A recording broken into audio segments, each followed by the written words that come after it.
We are coming to you from Progressive Field in Cleveland, Ohio, where tonight, WGN Sports on My 50 presents White Sox baseball. It's Jose Abreu, Alexi Ramirez, Avisaíl Garcia in our Sox as they get set to butt heads with Jason Kipnis, Carlos Santana, and the Cleveland Indians. Hi, everybody, and welcome. With Steve Stone, I'm Ken Harrelson as we get set to bring you the first of this brief two-game set and this five-game road trip. We'll have two here, finish it off with three in Detroit. So the Sox did take the rubber match of that three-game set against Minnesota, coming at 2-4, the same as the Indians. They're 2-4. But there are two guys missing from this lineup. Michael Brantley's one of them, and he's a stud. Hit .327 last year, along with Yan Gomes, both winning the Silver Slugger Award. So when you have a guy that hit 20 home runs, another that hit 21, one that drove in 97 runs while the other drove in 74, you can see where they would really be at a disadvantage. However, Brantley is going to be back, and fortunately, Jose Quintana doesn't have to face him tonight. He's 3-0 lifetime against the Tribe. He didn't throw the ball very well the first time out, but against Cleveland, he seems to save for his best. And at 10 for 20, Brantley has done just a great job against Quintana. So there you look at the numbers. He's pretty happy. Hopefully he can continue this two-game winning streak. And that would be something that we're catching the Indians at the right time.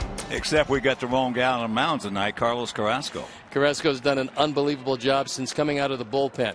He's decided to use every pitch out of the stretch. And since he's done that, you can see in his last 11 starts, including the opener at Minute Maid Field, he beat Houston 2-0. A 1.19 ERA. He's absolutely been brilliant. He's getting the ball over the plate. You can see 88-12 strikeouts to walks. This is a guy that's awfully tough. And finally making that trade for Cliff Lee has paid some dividends for the Tribe, and Carrasco is a tough customer. All right, sit back, relax, and strap it down. White Sox baseball coming your way.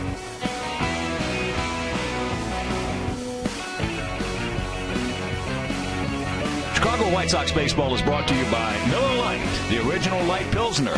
Cheers, it's Miller time. By Honda Dream Garage Sales Event, now at your Honda dealer.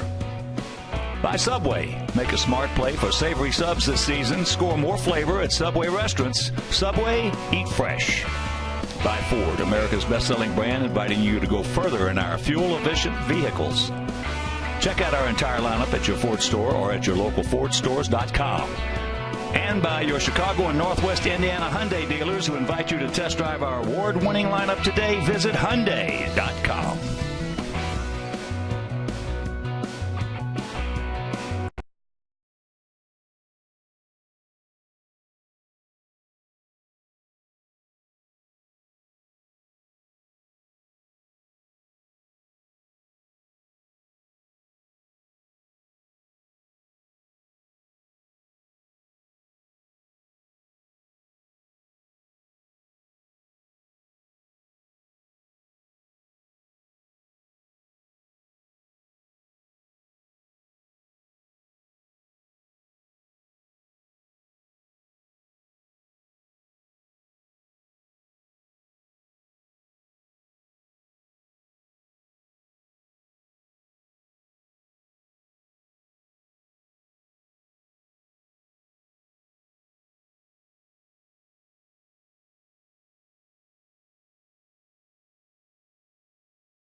Anniversary of Jackie Robinson's first game for the Brooklyn Dodgers, and a day when Major League Baseball remembers Jackie and those who followed in his footsteps to make our world a better place to live, work, and play.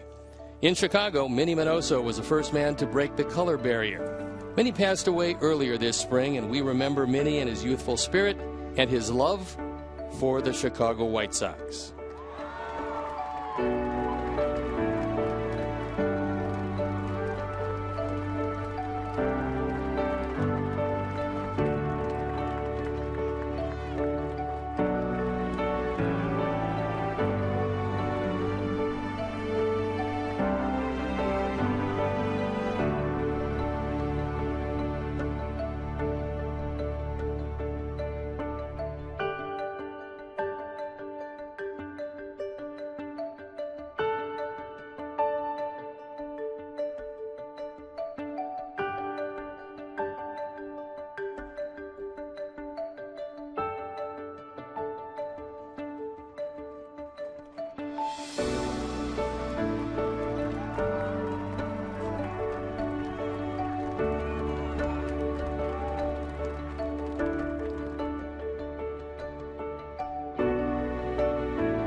For the most live sports.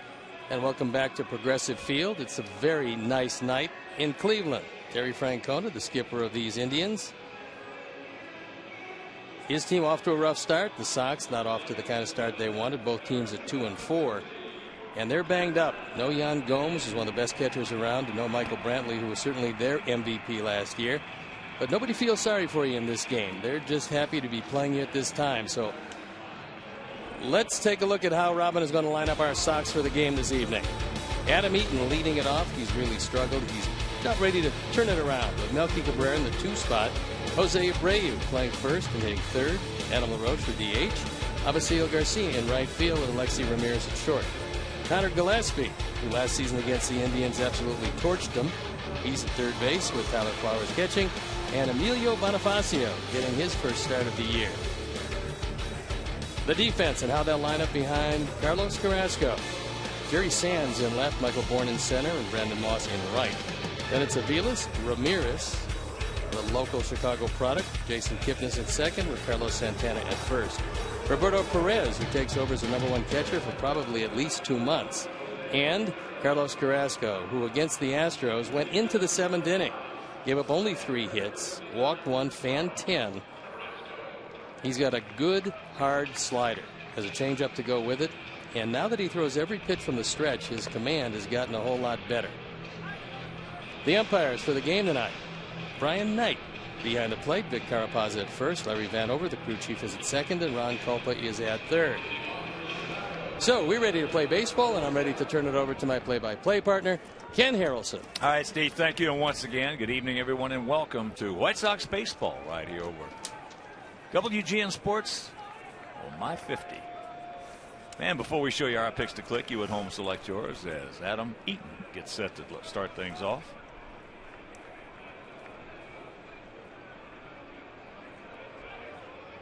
Carrasco, 28 years old, 6'3", 212 pounds, out of Barquisimeto in Venezuela.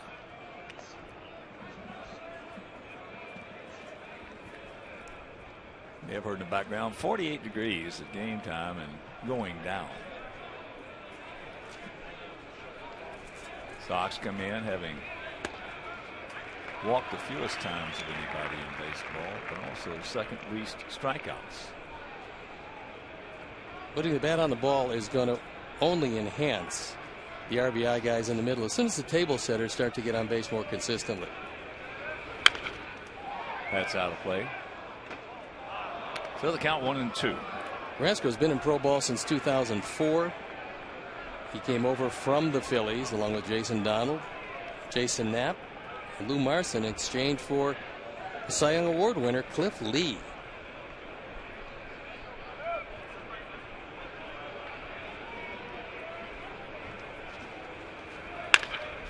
Pass up the middle, and that's going to be a base hit. Good effort by Kipnis. So the leadoff man aboard.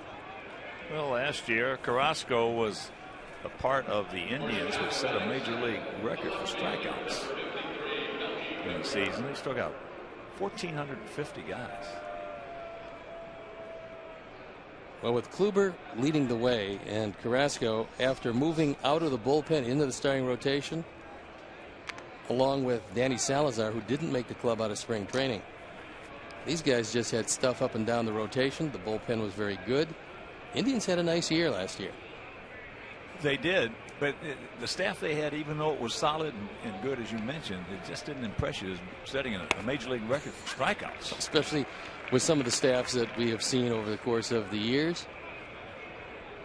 Well, I remember the 1968 Indians had a staff that was just unbelievable if you're talking about stuff-wise with McDowell and Tiant and those guys. And they only struck out a little over 1,100.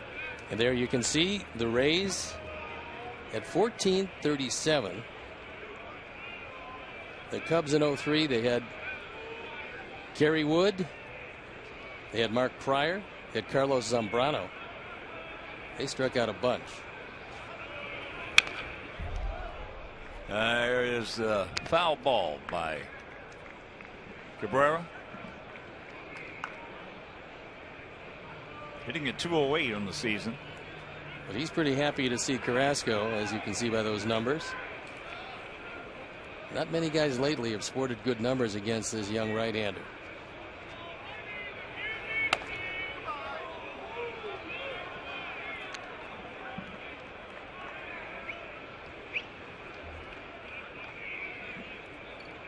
Michael Brantley did take some batting practice for the game today. They're probably going to hold him out for this series, this brief two-game series, because they have an off day on Thursday. And then he'll be ready to go on Friday. That's the good news. Yan Gomes, who got torn up at the plate on what was a force out, probably will be gone for at least 2 months. This team has got to have Brantley back and efficient to be any serious contender. There's a shot. That's got Carrasco. He is down. Wow. Hopefully it did not get him where I think it did. In the face. Oh, mercy. Man. Absolutely a horrible sight. He tried to get the glove up. He wasn't able to do it. Hopefully the glove did deflect some of it. Take another look. Eaton is not going. Nope, the glove did not deflect it at all. That's a bad field.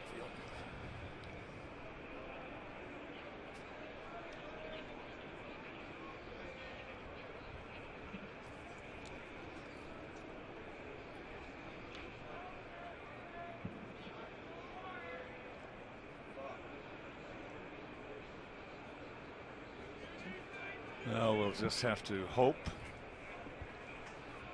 that he's okay. Well, he is telling the trainer that it looks like he got hit under the left ear. That's Mickey Callaway along with Terry Francona. And they're deciding exactly what they want to do. And McAllister loosening up. He was recently taken out of the starting rotation, put into the bullpen. He's basically a one-pitch pitcher. And this is just a horrible sight, folks. And a talented young pitcher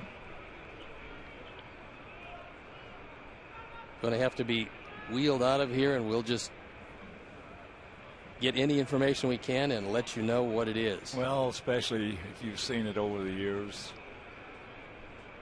Too many times, as a matter of fact, just too many times. They talk about third base being the hot corner. It's not even in the same category as being 60 feet 6 inches away from that hitter. Well, you're 60 feet until you make your pitch, and then the follow through leaves you 55 feet away, and the ball comes back in a hurry. It's a sinker away, and got him maybe the back of the jaw, under the ear.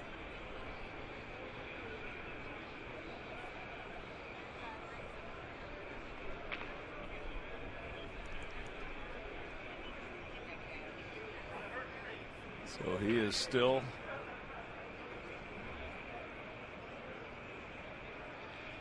I'm actually on that ground. I'm actually surprised it doesn't happen more than we've seen it happen, simply because pitchers are throwing harder these days. The follow-throughs aren't squared off near as much, and it's difficult to defend yourself. And with the maple bats, you get more velocity right off the bat. As we can see, he is alert, conscious, and holding the left side of his face.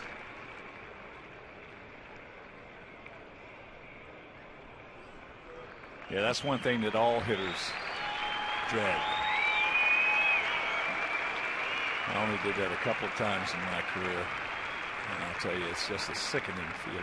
But growing up here, maybe the most famous picture that they had that I saw growing up was Gil McDougall hitting Herb Score in the eye. Herb Score was just a great pitcher. A lot of people likened him to the American League's Sandy Koufax. And he got a rocket. Came back to pitch after that. Later pitched with the White Sox after leaving the Indians. And there's a look at Herb. Score. Some stuff, huh? Well, better than me, Ted Williams said he had the greatest stuff he ever saw. Ted Williams said the only time he ever thought he saw scared death in the face was a fastball from Herb Score coming right at his face. And somehow he said that he somehow got out of the way of it. But there you see they're going to now take him to the medical facility and have him checked out. But I remember a big left-hander in the Cincinnati organization that I hit in the head with a line drive back through the middle. He was, I can't remember his last name. His first name was Max. Big red-headed left-hander out of Brooklyn. He went down. He sat there for a minute or two. Got back up. Got the next out. Then he came out the next inning, and he stood there on the mound, and he just started looking around, up and everything, and all of a sudden he just walked off the mound, walked right through the exit and out of the ballpark. Well, McAllister obviously will have as much time as he needs to get loose. And Terry Francona has to make a change he certainly didn't want to make. Although they felt when they moved McAllister to the bullpen, they would actually excel there because he doesn't have a wide assortment of pitches, but he does throw very hard. He can get it up there, 96, 97 miles an hour. Had some difficulty in his one start this year. So he'll come into the ball game, and we'll step out and be back after these messages.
Vukovic, your local nationwide insurance agent, serving the area for 37 years. To join the nation, visit jeffvuk.com. Nationwide is on your side. So McAllister still has not made an entrance on the field. Now he has, as he comes in, taking his warm-up tosses out in the bullpen. And if you're just tuning in,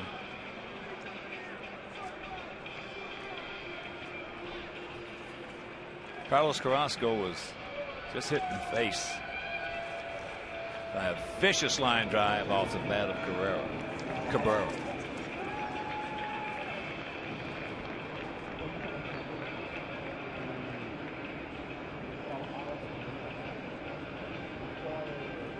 He went down and he lay there for more than a few minutes, which is not at all a good sign.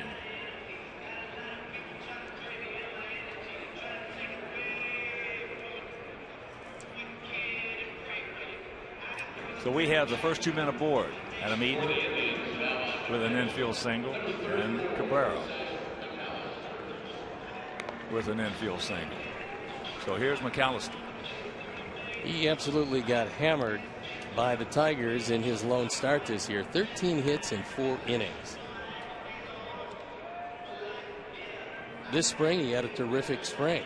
Went 3-1 this spring with a 2.84 ERA, and it gave the Indians some confidence that he would fit very well in the starting rotation.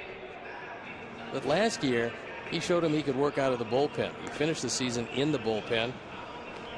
He had 7 relief appearances in September. His ERA was 2.77. So coming down the stretch where the Indians really needed somebody to come in as the first man out of the chute in that bullpen, Zach McAllister was able to do that. So obviously a look of concern on the face of Terry Francona.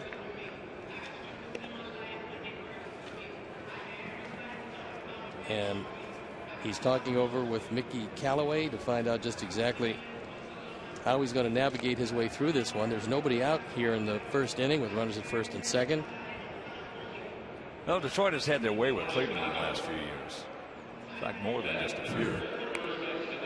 Cleveland has played Detroit 3 times this year, and Detroit swept them. And I believe they were 8-11, which was not really that bad against them last season. But in 2013, they were 4-15 against Detroit. So we've had our problems with certain clubs, and Cleveland certainly has had theirs with the Tigers. Well, that same year that they were getting blasted by the Tigers, they were 17-2 against our ball club. So if they had any success against the Tigers at all, they probably win it that year. It just didn't work out that way. So here's Abreu.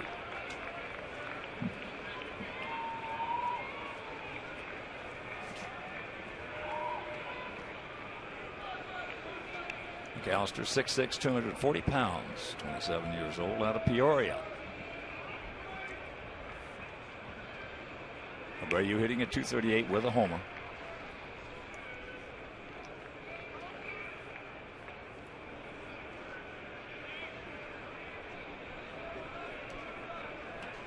Jerry Sands is a right fielder by trade. Shifted over to play left field tonight. And that pitch is off the plate.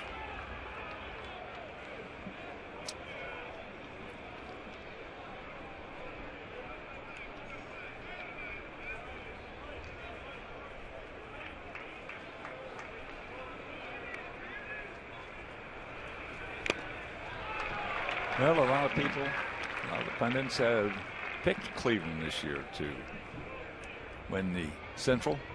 Sports Illustrated picked them to win the World Series. And you lose Brantley, you lose Gomes for a couple of months, and now the possibility of Carrasco going down.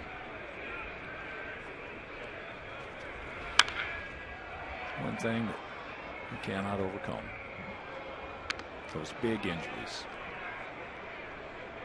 There's a man who's coming back. They figure Michael Brantley is going to start on Friday. But the loss of Gomes, even though Perez is a very good catch it and throw it guy and has improved his hitting, losing a Silver Slugger catcher in the league that has Salvador Perez in it, that's a big loss to the Tribe. Outfield bunch just a bit for Abreu.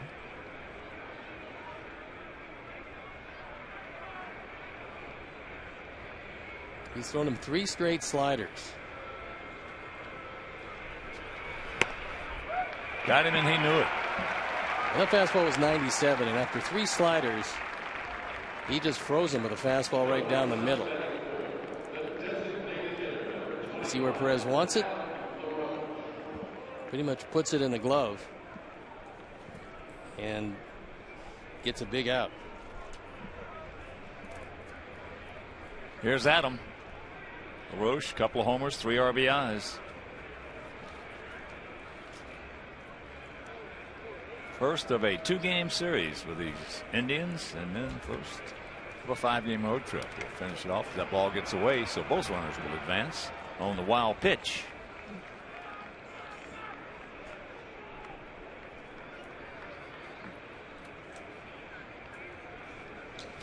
There was no chance at all for Roberto Perez. That ball looked like it bounced 3 or 4 feet in front of the plate. He just guided it right into the dirt. Ate up Perez.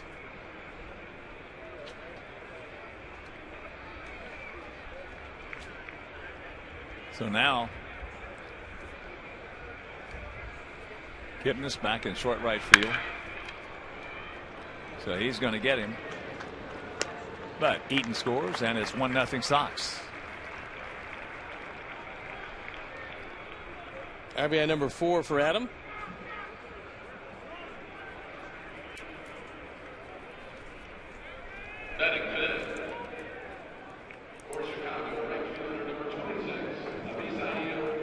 That's what good RBIs guys do. They get the infield playing back, in this case way back in a semi shift.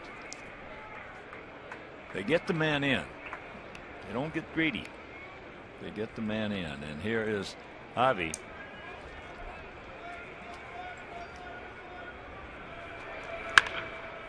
That has popped up right side. Get out of here.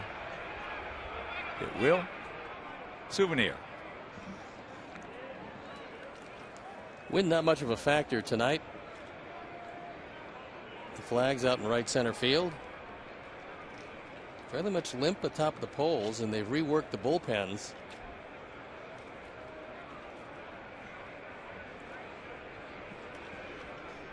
visiting bullpen used to be down the right field line. Now they're both in right center field. One right on top of the other, essentially. Fouls that back, and the count 0-2. It was pretty tough to see who was warming up in the visitors bullpen. Now you'll be able to see both pens. Also, they've opened up that area to the traffic pattern behind it and the city.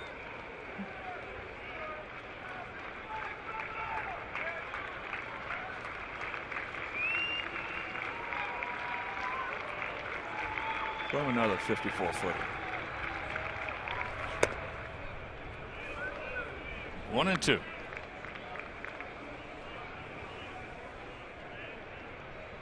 There's never been anything wrong with McAllister's stuff. He's just had a problem with an off-speed pitch. And that's one of the reasons why he never really has experienced extended success. They believe out of the pen, where you're only facing a guy once, he can be invaluable. Perez wants it away. And Xfinity pitch tracks will show you that it was a good 4 or 5 inches off the outside corner.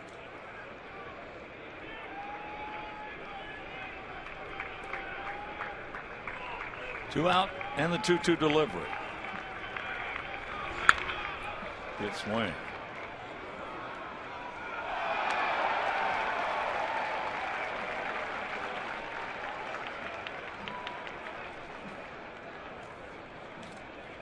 Indians did make a move. They designated Sean Markham for assignment and signed Jhoulys Chacin, who was supposed to be the #2 starter for the Colorado Rockies before, surprisingly, they released him out of spring training.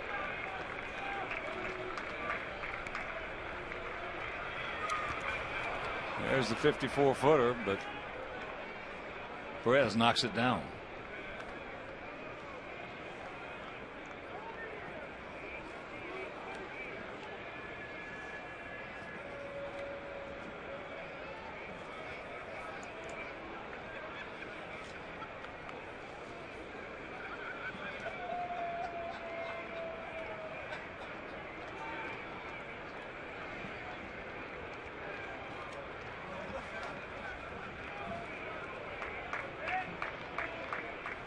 That's a fastball away. Let's see if Avi's looking out there. Back to the middle into center field for a base hit, and it is 2-0. Good at bat again by Avi.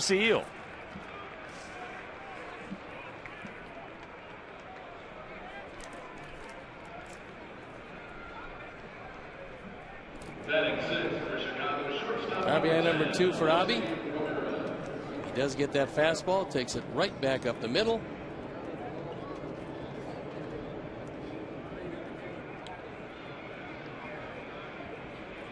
So here's Alexei. Alexei 5. He was 5 for 21 against Carrasco, and we'll find out what he is against McAllister.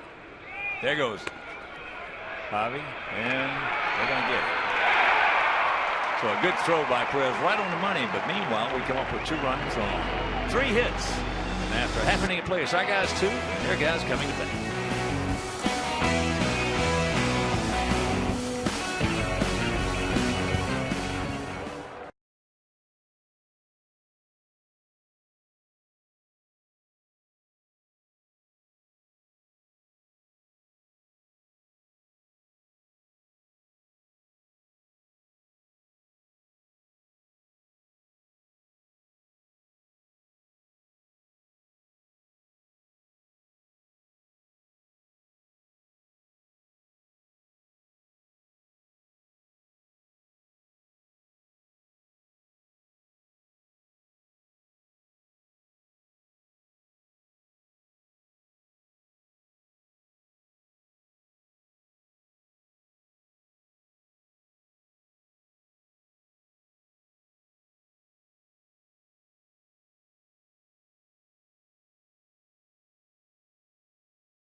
going to be Bourne, Aviles, and Kipnis at the top with Santana, Sands, and Moss in the middle. And then Sox killer Ryan Rayburn along with Perez and Ramirez rounded out.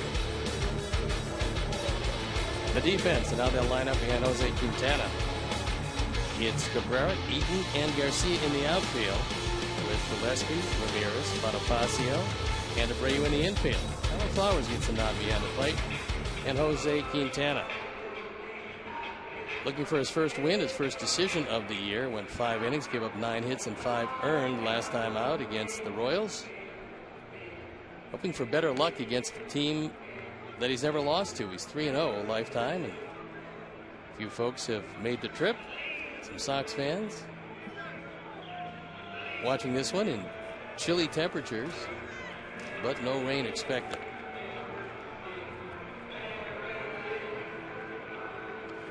Now, in case you might be wondering, they have hitting cages underneath here at Progressive Field, but they're way down beyond the third base dugout. So hopefully Quintana, who that would have given him the opportunity to throw, because he certainly was not throwing down in the bullpen. Meanwhile, it's a 2-0 lead. It'll be Bourne, Aviles, and Kipnis. Michael comes in hitting at .231, no homers, no RBIs. And he's had some success against Quintana, 5 for 17. Takes first pitch strike. Bourne only played in 106 games last year, and a couple of years ago the Indians spent relatively big money on Bourne and Swisher, and to this point neither really have lived up to those contracts. And Swisher has had surgery.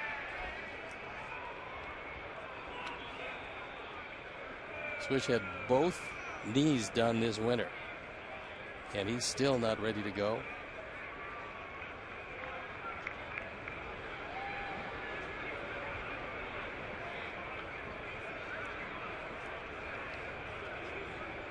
The 0-2 pitch.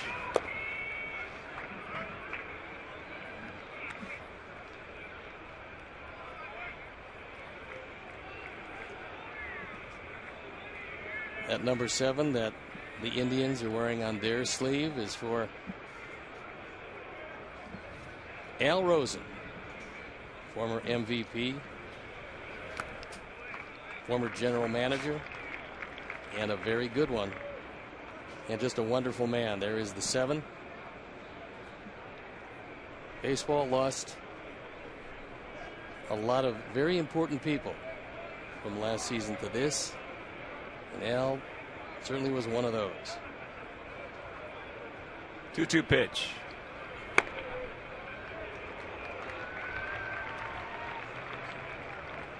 Pretty good pitch. Jose wanted it. Looked like it was just a touch low and out of the zone.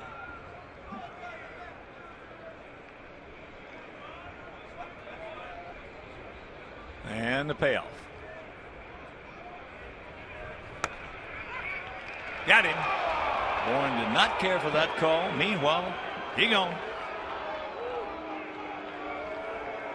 He didn't call the pitch before, but you'll see this one pop up, number 6, and a little bit out of the zone. But if that's going to be the zone, hitters are going to have to go get it, and Bourne is not a happy man.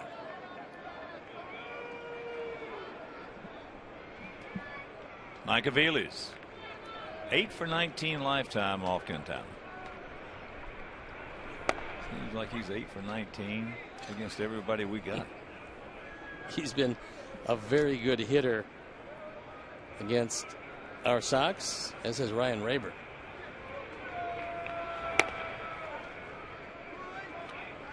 One and one to count.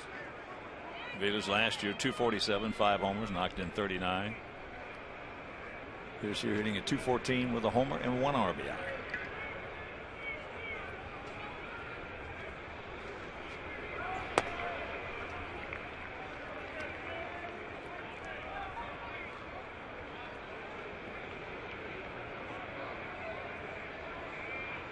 Chilly evening here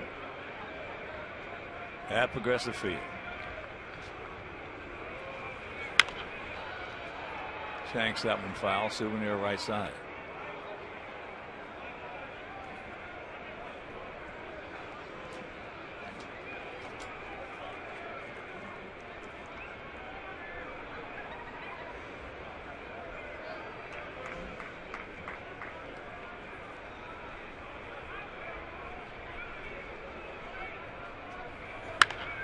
And another souvenir.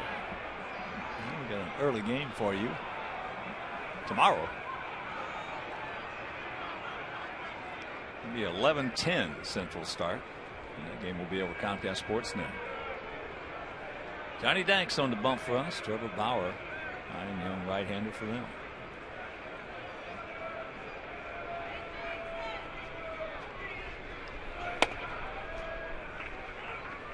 And he goes full to Aviles.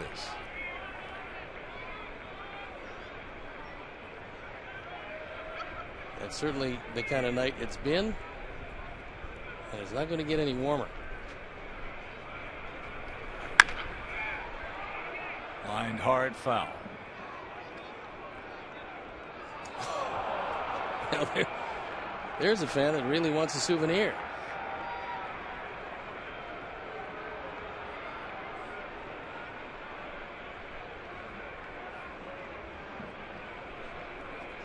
Eighth pitch of the at bat.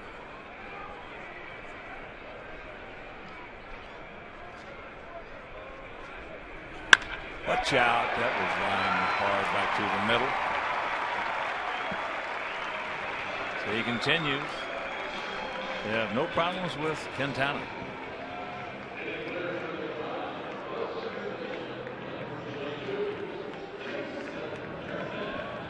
I talked with Jason before the game tonight, and he said he is 100% healed and healthy. Had a very good spring. You could really tell that he was back entirely. Watching him in the spring, the bat had some life again. Last year he had an oblique problem, and it really plagued him all year. He just wasn't the same guy.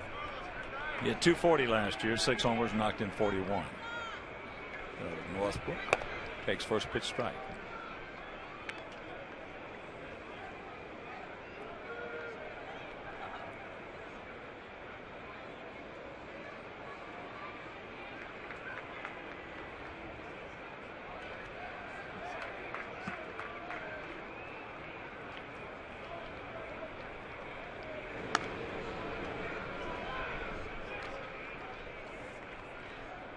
Outfield slightly to the left, about equidistant.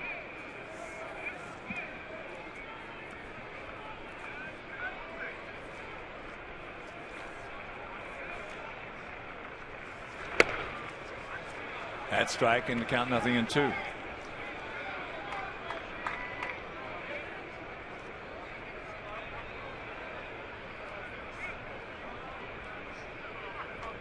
Gitness played his college baseball at Arizona State.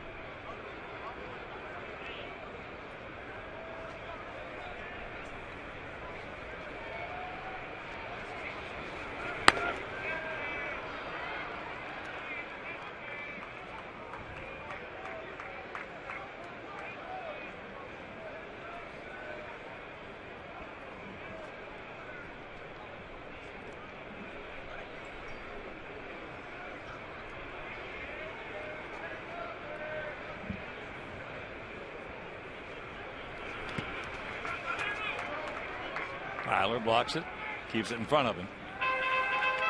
So Quintana throwing a lot of pitches and taking a lot of time here in the bottom of the first inning. The 19th forthcoming, and every time he goes into the stretch, he'll sail right along normally if he's in the windup. When he moves into the stretch, things get very slow for him.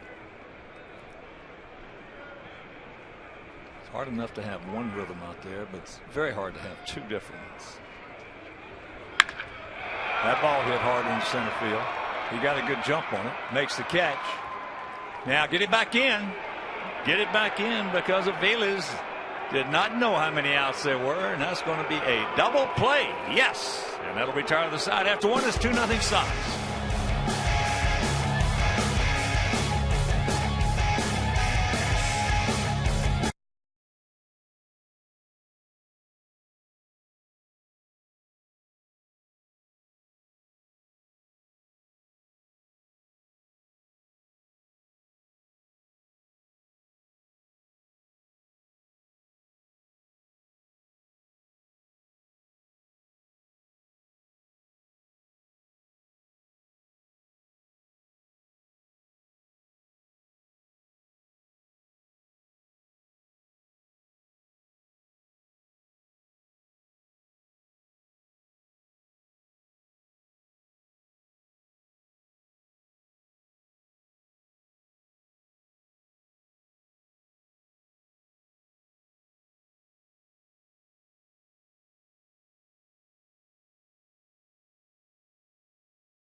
hits there are in an inning.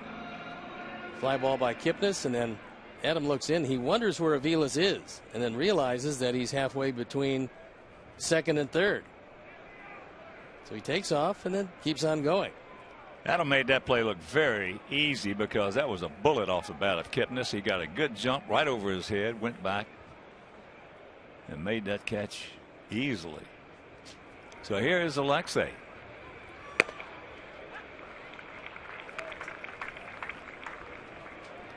Alexei hitting an even 200, no homers, 4 RBIs.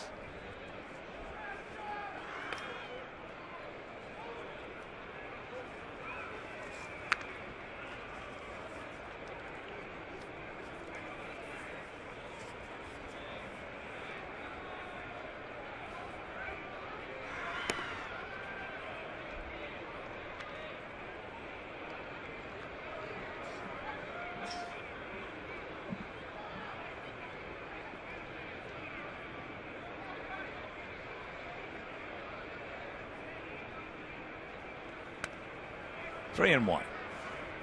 Come and help him out. McAllister originally signed with the New York Yankees. His father has been a Major League Baseball scout for some time, currently with the Diamondbacks.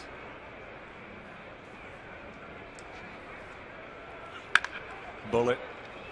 Nice pick by Ramirez.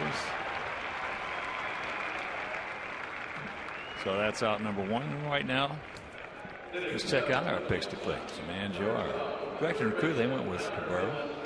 He's going with Gillespie and Roy Rivas. Oh, great folks back home. We're going to go with Emilio Bonifacio. Boy, he feeds us all every day there at home. He and his staff.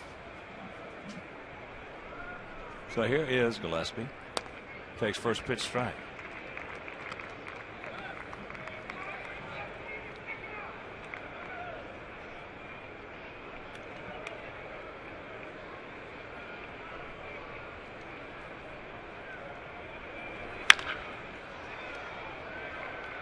Sands. 2 down. One thing about Alexei has been barreling the ball up. He has been hitting some shots. Unfortunately, right at me. Well, I know they keep telling you that it's all going to even out. It just never seems that way. Anybody who tells you that has no clue about the game of baseball. Because you can never get enough bloopers to make up for maybe the 6 line drives in a week you hit that are caught. Lexi's having a good start. Boy, he's having a really good start. And not a whole lot to show for him. No, just the 4 RBIs. But he's hitting it hard. Outfield for the most part straight up bunch just a bit.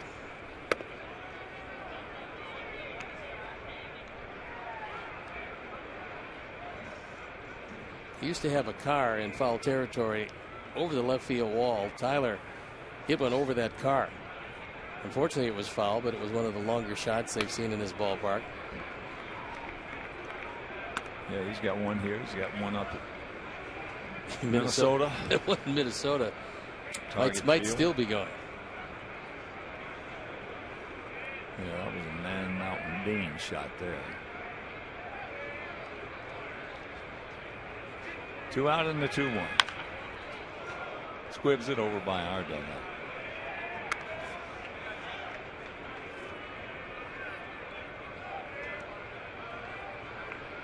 Two runs on 3 hits, no errors for our guys. No runs, 1 hit, no errors for their guys. If you're just joining us.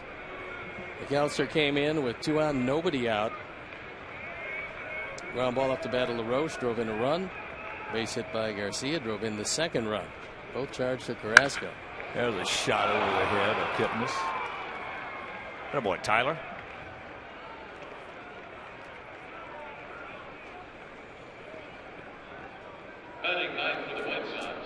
Perez wants it away.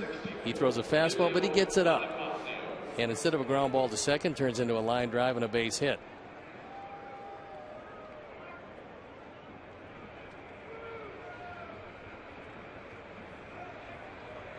Here's Emilio Bonifacio. 0 for 1 on the season.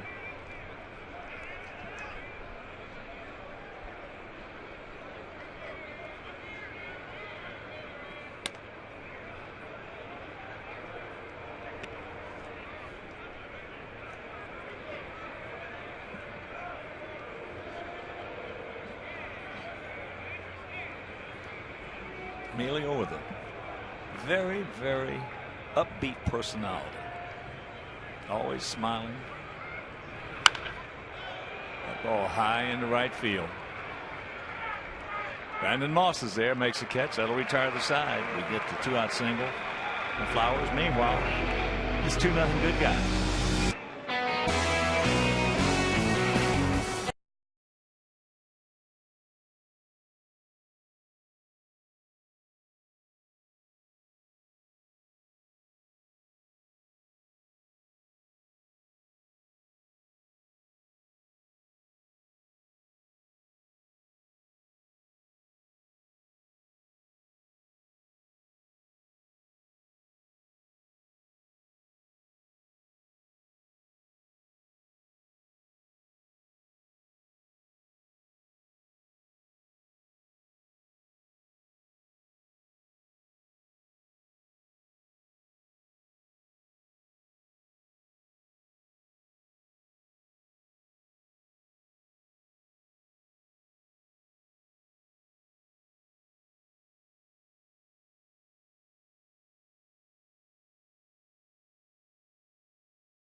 Moments.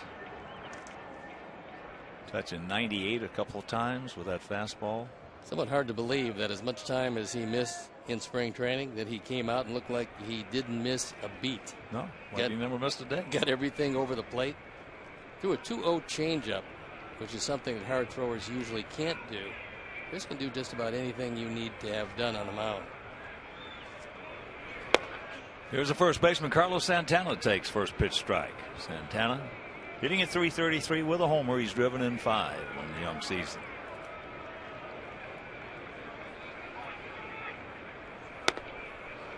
I talked to their hitting coach, Ty Van Berkelo, before the game about Santana being a switch hitter, how difficult it is. He says it's actually like trying to warm up 2 guys inside of one, because you got 2 different strokes from either side of the plate. It's not really an easy thing to do. Santana is pretty good at it. He's very strong from both sides. Probably a little bit better right-hand hitter than left.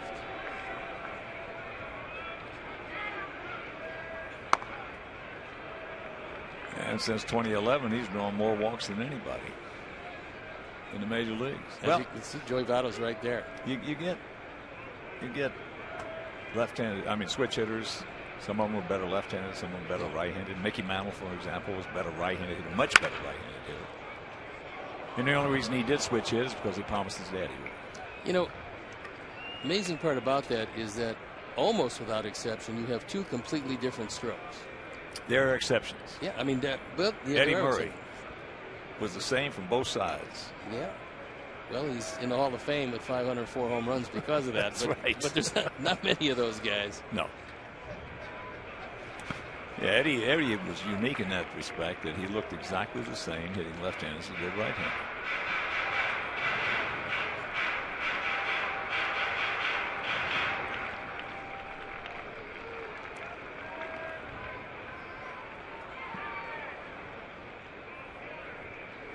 Outfield there, for the most part, straight up. Bit of a gap out there in left center. And a lot of room between Ivy and that right field line. So another full count. He is definitely throwing a lot of pitches.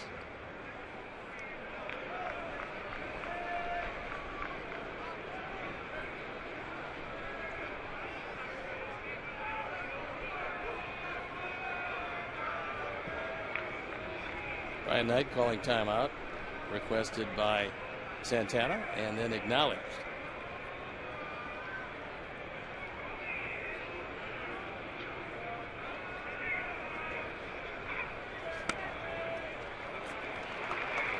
Well, he walks the leadoff man. Join us at U.S. Cellular Field with the Pick 14. It's a flexible 14-game ticket plan that features savings off individual game tickets. Pick 14 plans start as low as $110 per plan.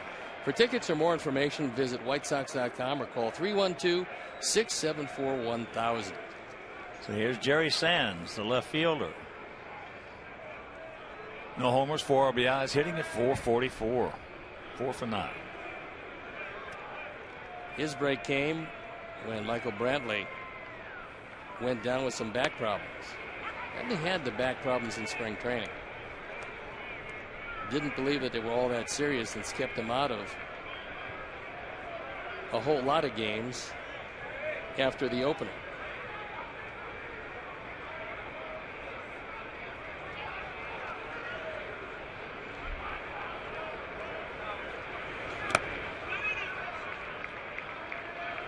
There was a point where Jerry Sands was one of the most highly thought of prospects in the Dodger organization. And they felt that he would come up and be a prolific power hitter. But as so often happens, those Class A, Double-A numbers don't translate as you move up. And now he's been moving around.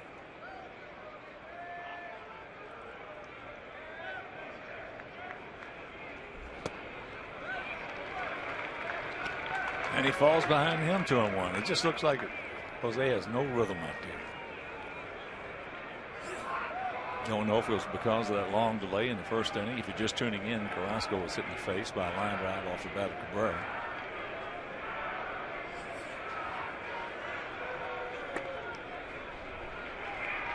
And it counts 3-1. A lot of times the pitcher will show you how he's feeling with his body language and also the counts. They're trying to be so fine and hit the corners. First thing you know, you're 2-0, 3-1.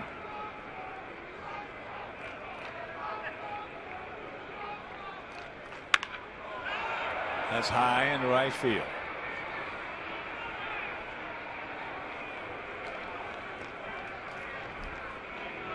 One out. That'll bring up Brandon Moss. You're talking about Eddie Murray, and if pitchers are smart, and some of them are not quite as smart as they should be at any given time, you talk to hitters. You ask them about how they approach things. And I noticed the White Sox started Eddie Murray out with a slow curveball every at-bat during one series. And I asked him why he wouldn't just give up a fastball on the first pitch, look for a slow curve, and hit it. He said, because I don't want to hit a slow curve, not on the first pitch. I don't want to hit it until I have to. He said they will miss, and they will come to me with a fastball. And so for pitchers, hearing that, getting the first pitch over, if you spin it at all, almost without exception, the hitter's just going to take it. He doesn't want to hit that pitch. Unless you hang it. Yeah, and that's they get hit any time. Well, Eddie Murray was a very smart hitter. And overall as good, if not the best, first baseman, if you're counting all the aspects of it that I saw. There's the strike. He did a lot of damage also in the 7th, 8th, and 9th innings.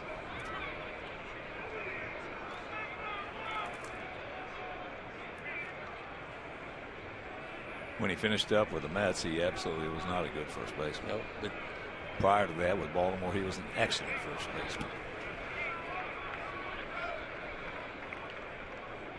That's a nice stop by Tyler Flowers, as Jose is having a hard time getting any semblance of rhythm. He's missing with all of his pitches.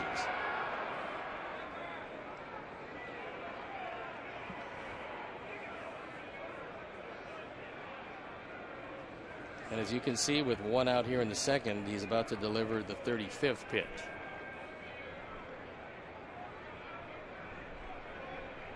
And they only have one hit.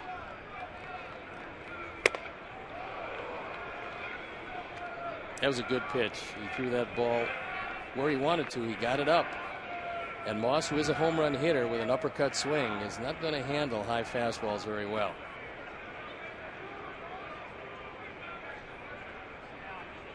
Joe McEwing on the left, positioning the infield. Which they have the shift on. And he gone. 2 down. Tyler wants it away. He doesn't get it there. He gets it up. And that's the place to stay on Moss, whether it's in or out. Up is good. Down, not so good.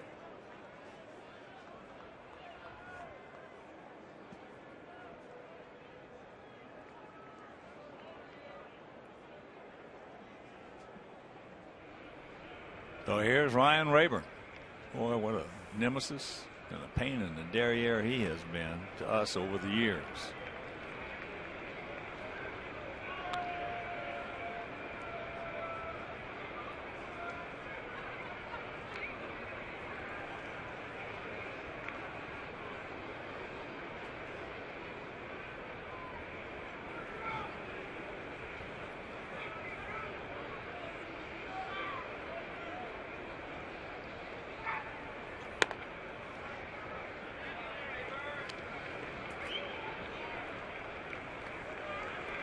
Two and 0 the count.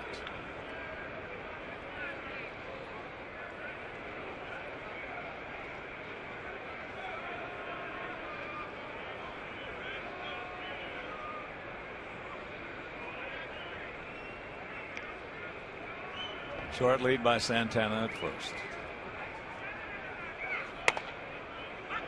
And grabs a strike with that one. As you can see, he loves to hit against White Sox pitching by a wide margin.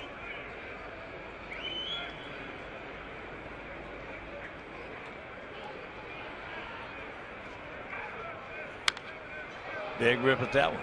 That evens the count at 2. So 2 balls, 2 strikes, 2 out in the bottom of the second. 2-0 Sox.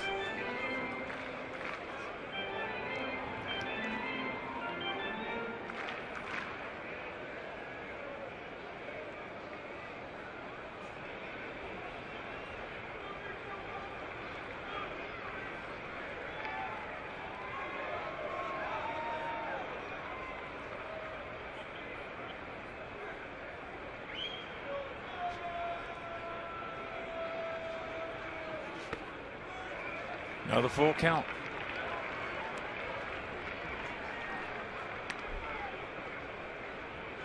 Perez in the on deck circle.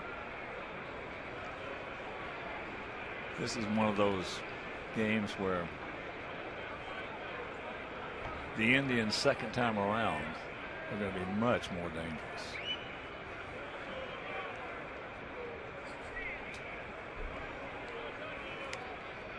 And the 3-2. He gone. So the third strikeout by Quintana. We're into the third, leading 2-0.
Quintana, and they had a little conversation, very animated on the part of Coop. Wants him to throw that curveball for strikes. Wants him to stop going 3-2 on most of the hitters. Well, Coop knows the more pitches they see, the more dangerous they become. And he also knows, just like we talked about, that the second time around, they're going to be a lot more dangerous than they are right now. And last thing Coop wants to do, even with the day off Thursday, is have to go to that bullpen early in this one. There's a chopper to Hopper. So Adam is retired. He had an infield single to lead off the ball game way back when, if you're just tuning in, and came around to score. And that'll bring up Cabrera, who's the one. And here's what he did his first time up.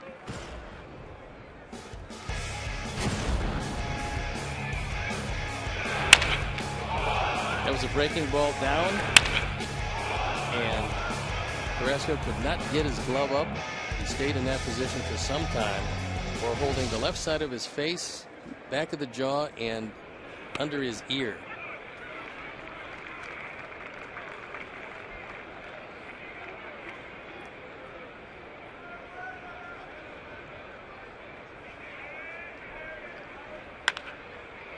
That's popped up into left field. Sands. 2 down. Mother's Day is May 10th, and the White Sox have dedicated Saturday, May 9th as Mother-Son Night at the ballpark. It's a great opportunity to celebrate the family's biggest fan, coach, and cheerleader, our moms. In addition to specially priced tickets and parade passes, the first 10,000 ladies ages 14 and up will receive a Mother's Day tote. To purchase tickets, visit whitesox.com/mom. As A checks it up and takes ball 1. Struck out, called out on a fastball this first trip. He was the first hitter that McAllister faced. That's high in the right field, so this is going to be a quick 1-2-3 inning for the 6'6" right-hander. And we'll go to the bottom of the third.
Two 4-0 for us, so 1-0 for them. It'll be Perez, Ramirez, then back to the top of the order with Michael Bourne. Saw a picture of Jeff Samardzija, who hit a couple of Royals in his opening start against them. The Royals have been hit 10 times this year, leading the major leagues in that dubious department. But Alex Rios got hit, broke his hand, likely lost to the Royals, the 7-0 Royals, for about 6 weeks or so. First pitch high and wide.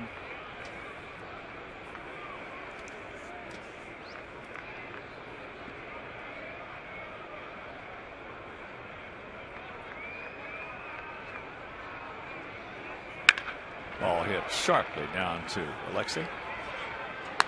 1 out. White Sox fans, celebrate your Mexican heritage at the ballpark on May 5th with Cinco de Miller, presented by Miller Lite. White Sox are offering specially priced tickets to celebrate Cinco de Mayo. Get to the ballpark early for a pregame on-the-field musical performance. You can enjoy Tex-Mex treats during the game, and stay late for a postgame fireworks show set to Mexican music presented by Miller Lite. To purchase tickets, visit whitesox.com/Cinco. And here's Jose Ramirez, 22-year-old shortstop.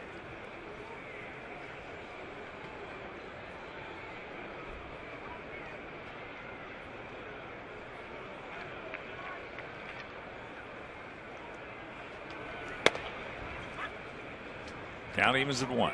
Well, his teammates pull a little prank on this 22-year-old in the spring. Some of his teammates seem to have a problem with his habit of parking wherever he wanted in the players' parking lot. I guess they had slots. So as the tribe took the field for morning practice, Ramirez found his BMW parked on the field at shortstop. That'll stop you from getting the ball up the middle.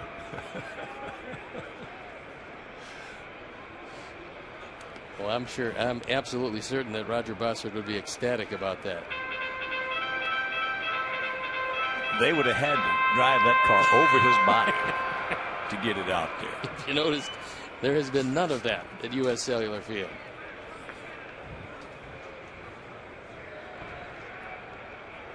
This young man, we saw him a little bit last year. I tell you, he looks good. Good fielder, hits the ball okay. And there's not a lot of pressure to bring up their #1 prospect, Francisco Lindor. Ball hit hard. Low throw, bad throw. That would be an error on Gillespie.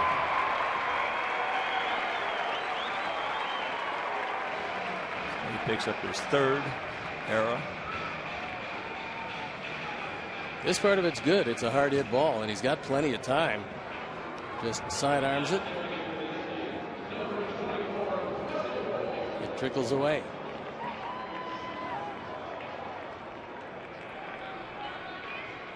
Michael Bourne, the leadoff hitter, struck out, called out.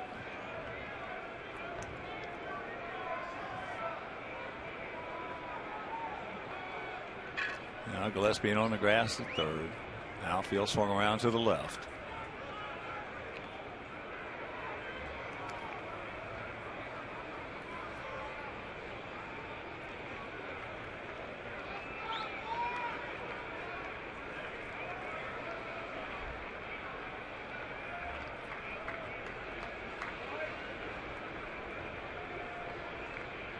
There he goes. Good release. And he missed him, I guess. He made a good pick and looked like the ball beat him. But Larry Vanover says you didn't get him before he got to the bag.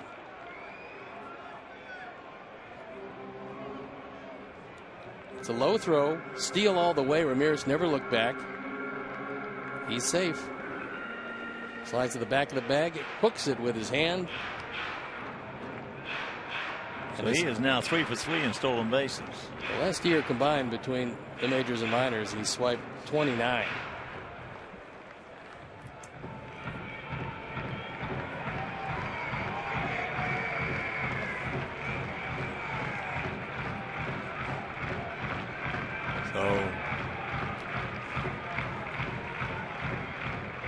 Alexei's got to hang out a little bit or he's going to steal 3rd.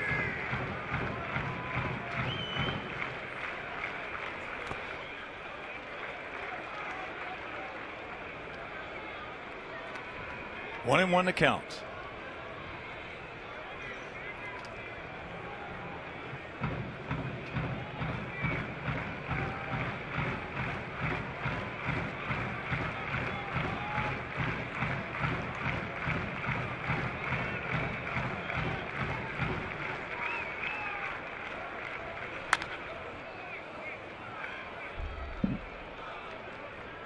chops that pitch off of him. First of a 2-game set, first of a 5-game road trip. Have an early game tomorrow. It'll be 11:10 Central start. And we'll leave after the game, going over to Detroit.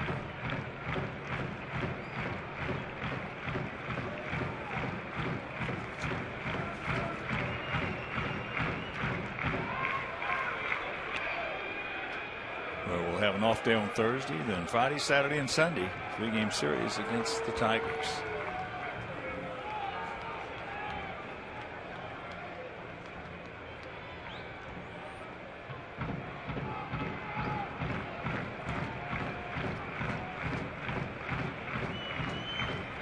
The 1-2 pitch. He gone.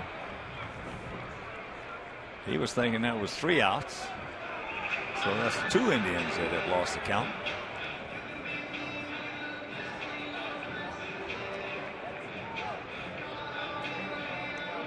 He swings at a breaking ball down. Tyler has to put on the tag. He does just that. And yes, there are 2 outs. Mr. Bourne, just 2. Well, hopefully he can get this guy out and pitch over the arrow. He ripped a single right back through the middle. Aviles did. Takes first pitch strike. That's the only hit that Cleveland has off Quintana.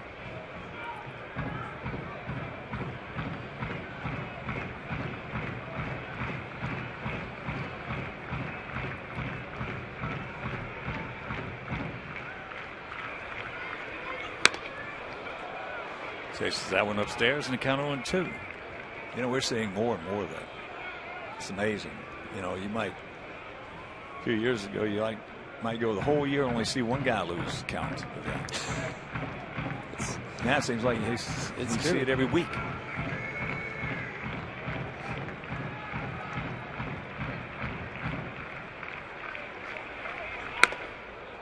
Lays off that one.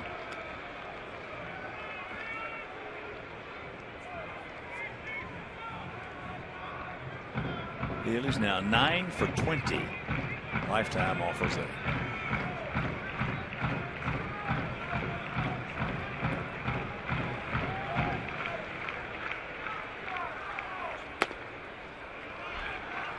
Two balls, 2 strikes.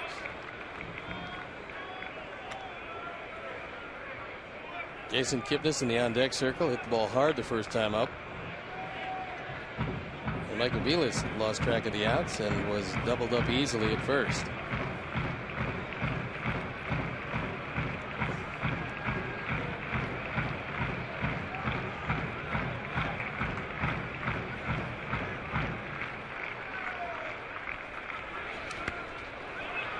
Yeah, it was about a 55-footer and another full count. That's one of those errors today are magnified much more because of pitch counts. Nice play by Tyler. Keeps the elbows in. Hits him in the middle of the chest protector and bounces straight ahead, so no advancement.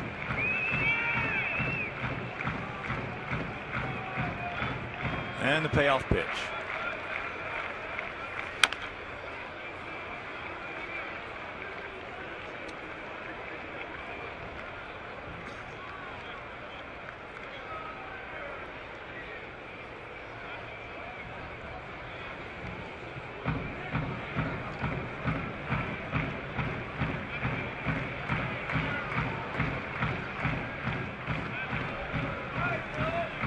Dreaded pitch count.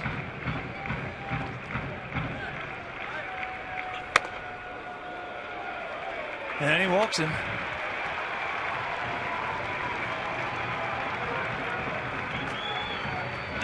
My pet peeve in baseball, the dreaded pitch count.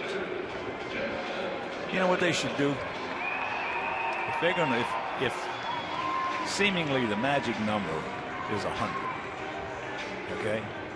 What they should do, especially at home, you can't do it on the road, is start out your starting pitcher with 100 pitches up on the count out there, and then subtract every time he throws one.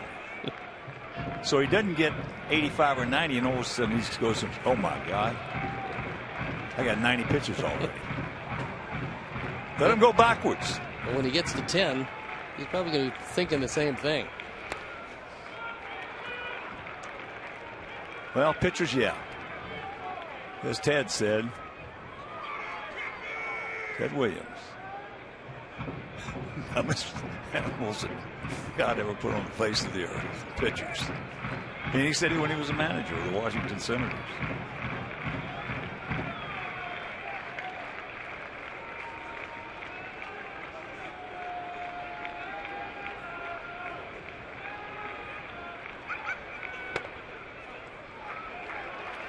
So 2-0 count to here. Inning should have been over. It's not. He's thrown a lot more pitches.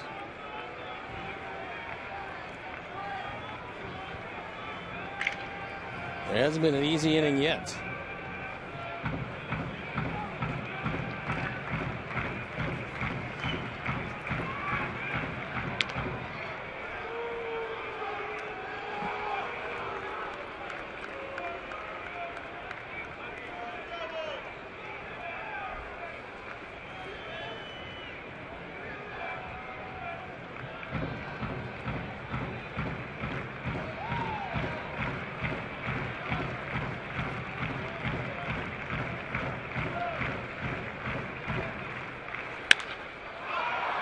And he's going to pitch out of it. Took him a lot more pitches to do it, but meanwhile, that'll retire the side, and we will go to the fourth, leading 2-0.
MasterCard debit card. Only available at your local Wintrust Community Bank. Go to www.wintrust.com/socks to learn more. Member FDIC.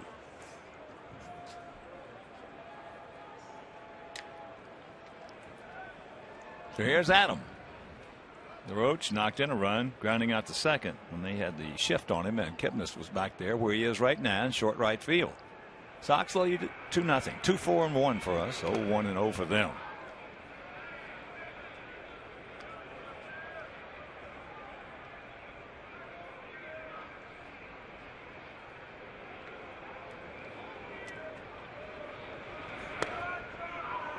And to count 2-0 if you're just tuning in. Back in the first inning, we had a very, very unfortunate incident that happened, and there's a shot that's off the glove of Ramirez, so it'll be a base hit. And here it is, Cabrera at the plate. Carlos Carrasco. Coming off a spectacular outing against Houston. and threw a backdoor breaking ball and had to be helped off. Still haven't gotten a report. If we do, we will let you know.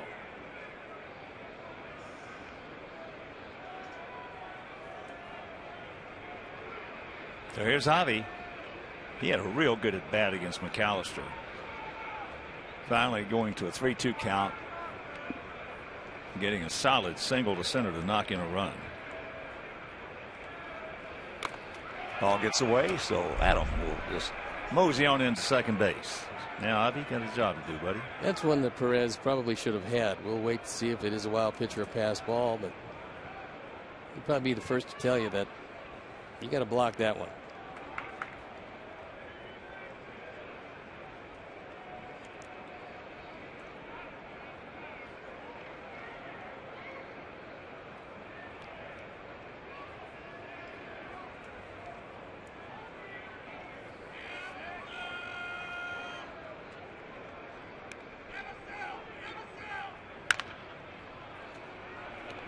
They're going to go to third base and they're going to get him.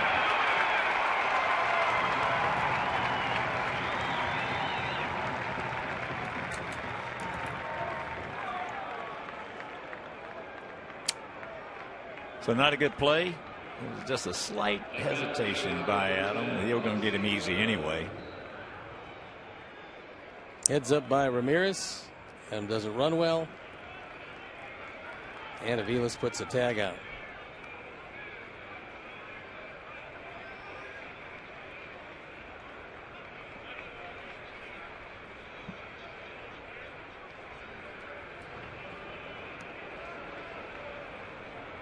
Here's Alexei.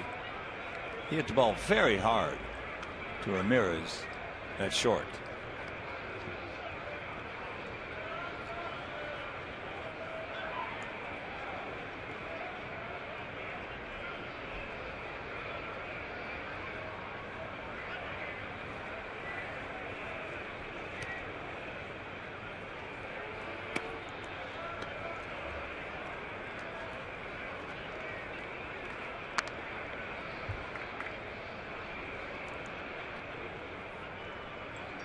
Outfield is straight away, and surprisingly, Jerry Sands is not all that deep in left field.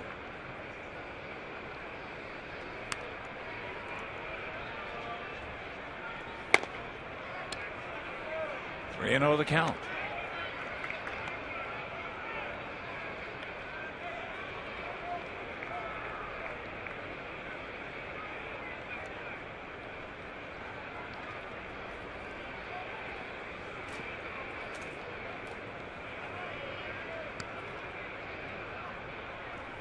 And there is ball 4. That's just the 7th time this year that one of our guys has drawn a walk. That's a major league low. The hitter for the White Sox, the third baseman, Connor Gillespie.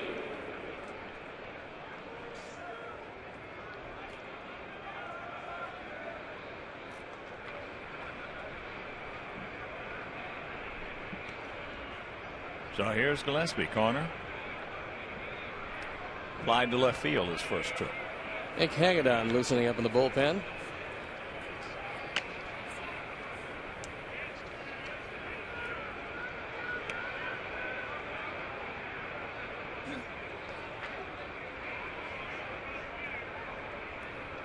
Come on, Connor, knock him in.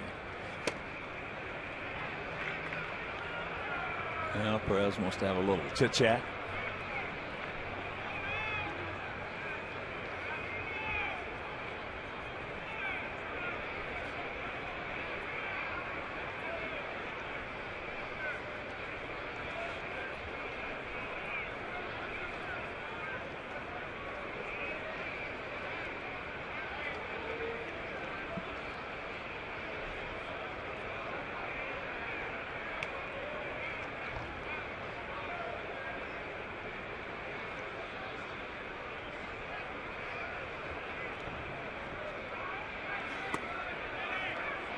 And he takes 2-0. Little scores for you. Top of the 6th in Pittsburgh. Goose eggs. No score Tigers against the Buccos. Boston was leading Washington. It is now 7-5 Nationals over the Red Sox, bottom of the 6th inning.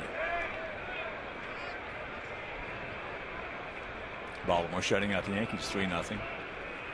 Top of the 6th at Oriole Park. And the count 2-1 to Gillespie.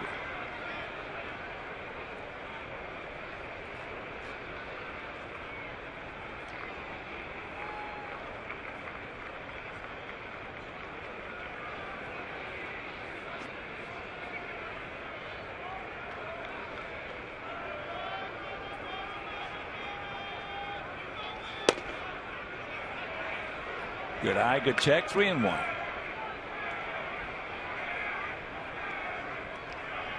That's a pitch that might have been sold had Perez caught it without taking it down out of the zone, because it makes it appear a whole lot lower than if you keep the glove down low and kind of absorb the baseball and holding your glove there.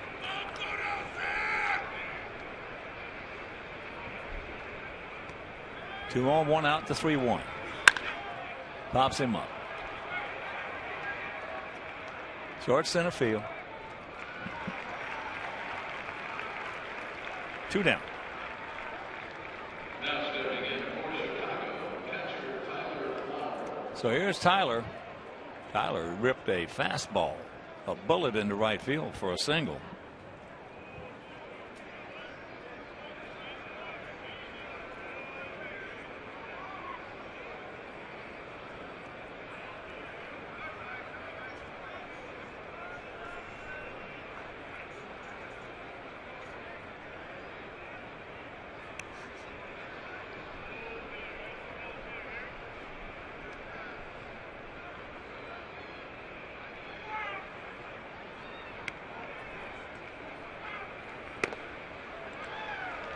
Little spinner, grabs the strike.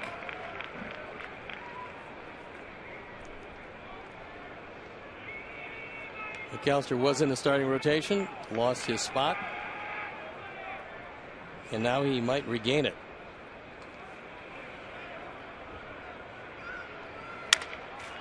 There's a muscle into center field. Here comes Avi. He'll score, and it's a 3-0 ball game. Just a muscle single by Flowers.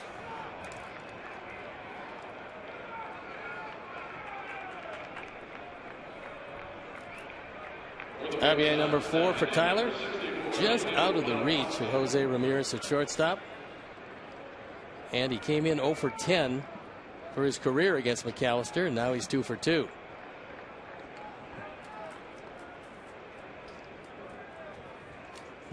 Ramirez almost got there, but knocked it far enough away so Avi could score.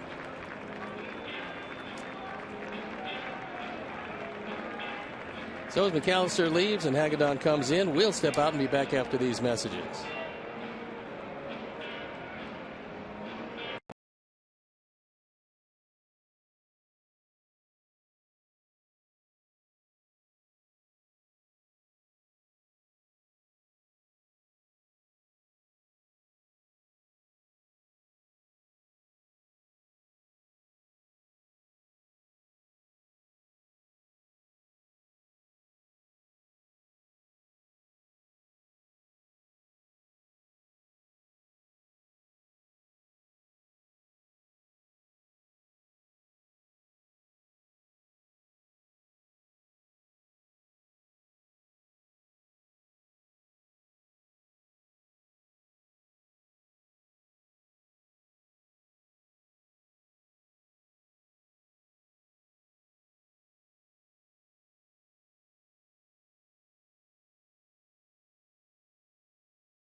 ERA 4.5.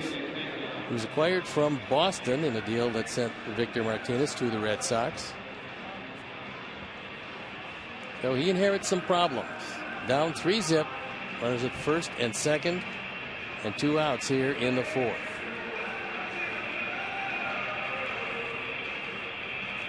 Here's Emilio. Bonifacio. 0 for 1, 1 out to right field.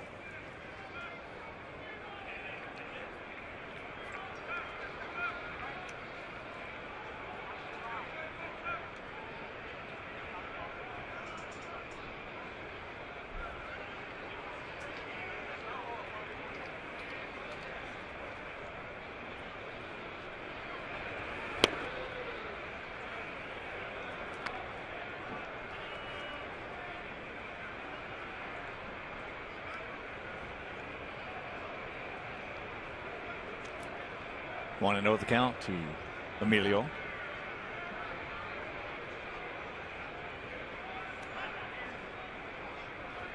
We need you right here. Chases the bad one to even the count of 1.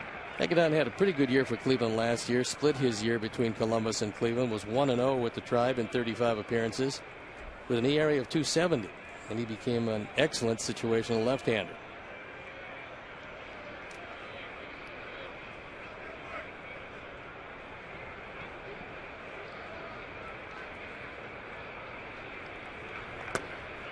Jacks it up. He did not go. Vic Carapazza down at first, giving the safe sign.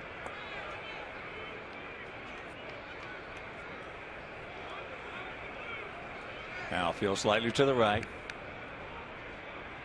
Just a little bit of a bunch in there. So 1 in, 2 out, 2 on. And that is flipped back into the crowd for a souvenir.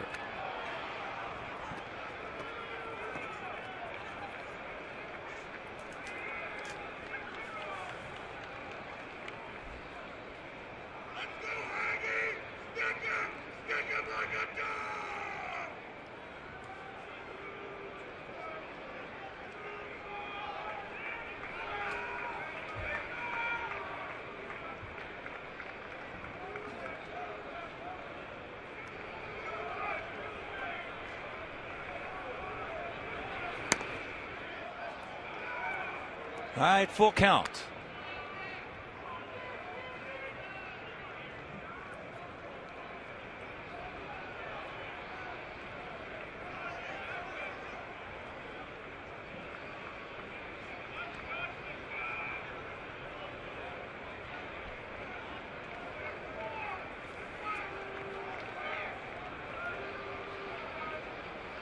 Alexei is second, Tyler at first.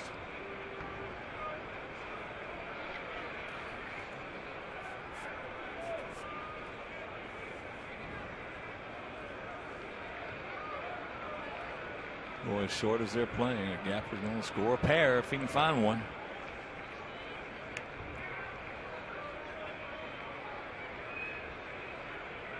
There they go.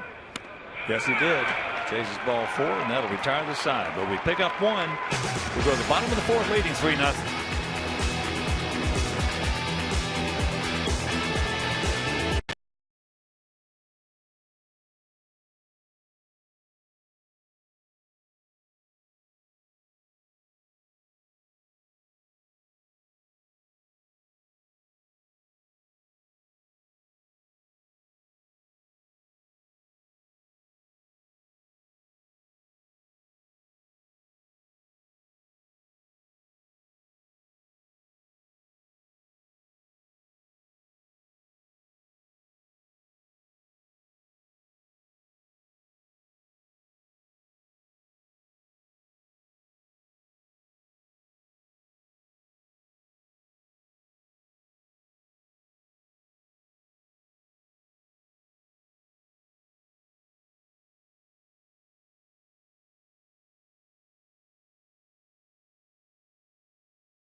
That's not too far from the ballpark right here, and of course coming over to the game. In fact, I was talking to some at lunchtime today, and they're just really excited about this ball club, as well they should be. And right here we're leading 3-0 going to the bottom of the fourth. It'll be Santana, Sands, and Moss to face our Jose Quintana.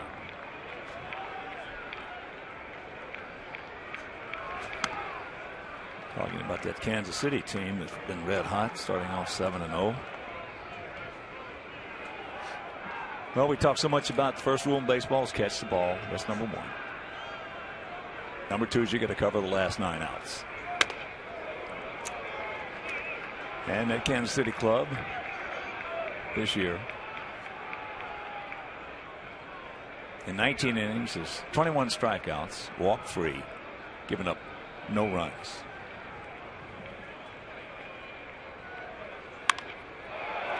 That ball then to left center field. That's a can of corn.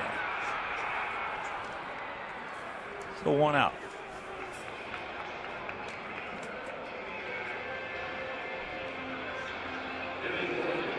And they only have 1 error as well. So they can catch it. And they can cover those last 9 outs. And if the big boy comes back like he did, they're going to be able to cover the last 12 outs. Big boy being Luke Hochevar, who they expect back in the not too distant future. Losing Rios, he was off to a very good start. That's not going to help him, I don't think.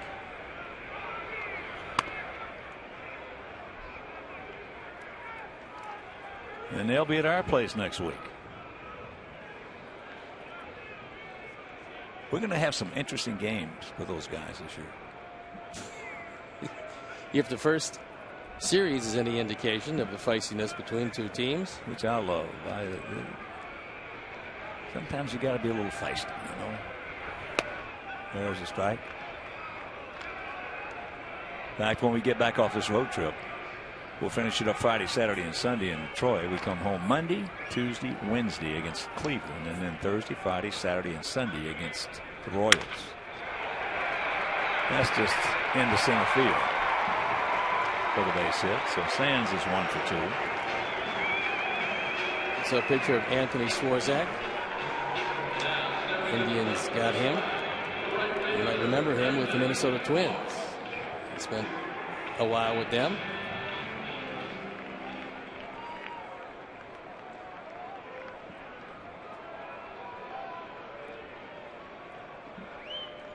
This guy can hit it a long way. And Jose pitched him perfectly the first time, keeping everything right around the letters. Yeah, just on top of the zone.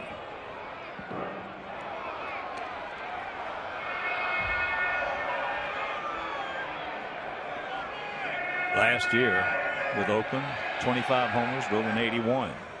And that was after getting off to a hot start and then really cooling off and then coming back.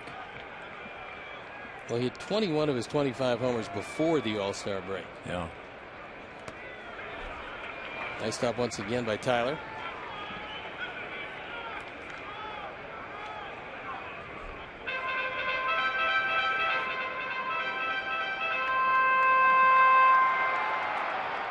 Just under a home run per every 16 at bats for Moss over the last 3 seasons, and that's pretty good, especially in a park that's not conducive to hitting the long ball.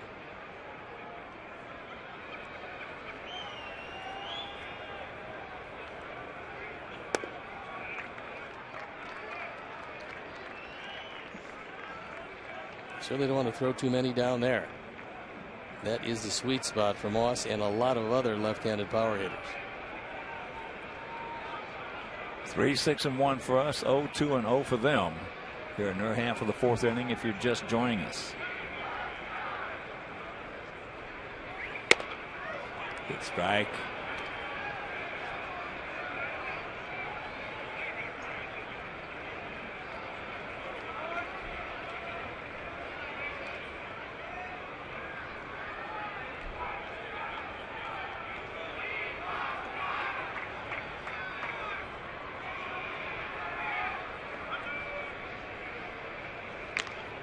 Yeah, I remember in an article reading my iPad before the All-Star break last year.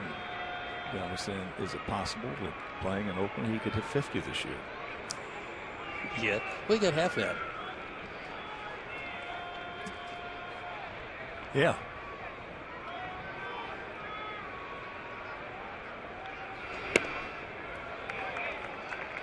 Another full count. He has had his share of full counts tonight. As Jose. Ready to deliver his 75th pitch, so it's not going to be a particularly long outing tonight.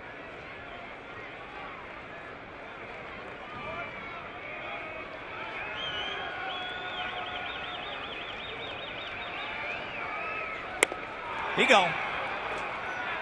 2 down.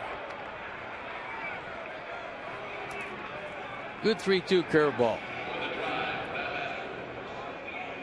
Looking for anything else, got that one and missed it by plenty. Not good enough to hit very well and not bad enough to lay off of. Perfect pitch. So here's Rayburn. He struck out, called out his first trip. 5 strikeouts now for Quintana. Got in on the fist with that one.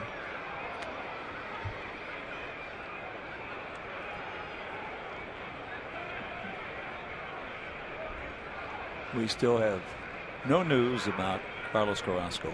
When we hear something, we will relay it to you.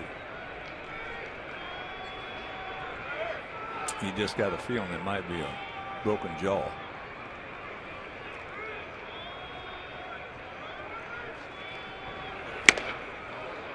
Fastball. Whistled it right on by him. And a count 0-2. You ever had a broken jaw? No, but I've known some friends who had to have their jaw wired. That is a very uncomfortable situation, and hopefully that fate will not befall Carlos Carrasco. No, I didn't have a broken, but I had a small fracture in there. They didn't have to wire it. As that's going away. And that small fracture was enough to happen.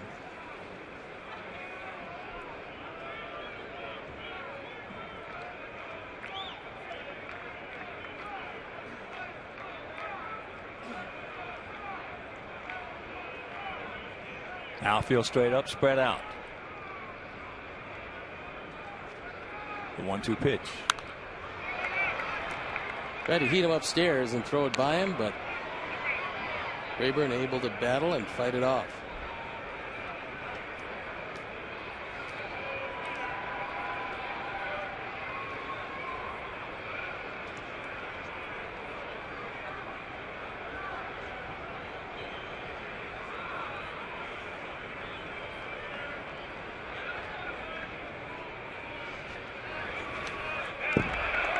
Ball gets away.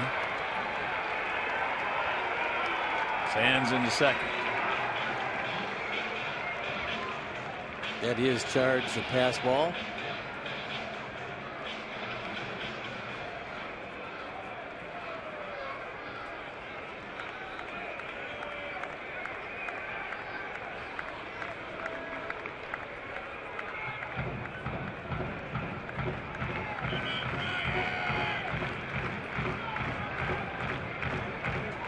Two out, 2-2 the count.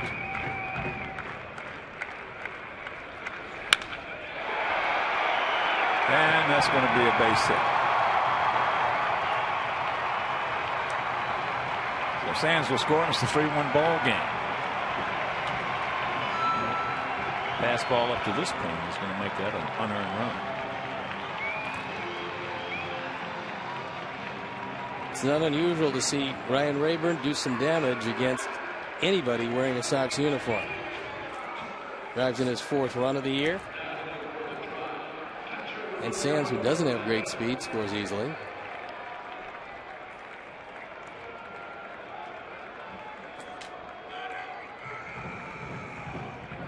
Roberto Perez, the catcher, grounded out to Alexei.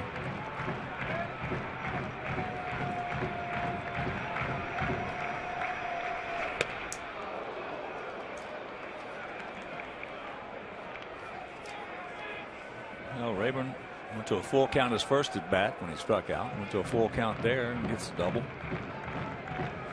I think it would look like a changeup that was right down the middle and hit it hard.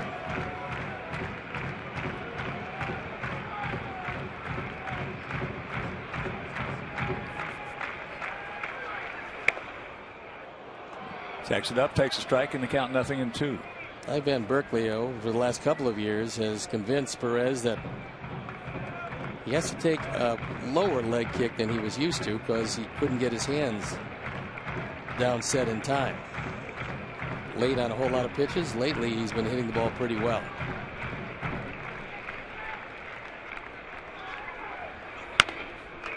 Lays off the high one.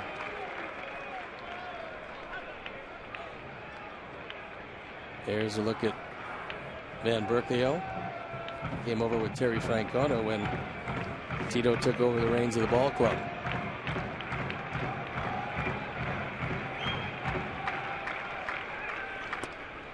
He gone.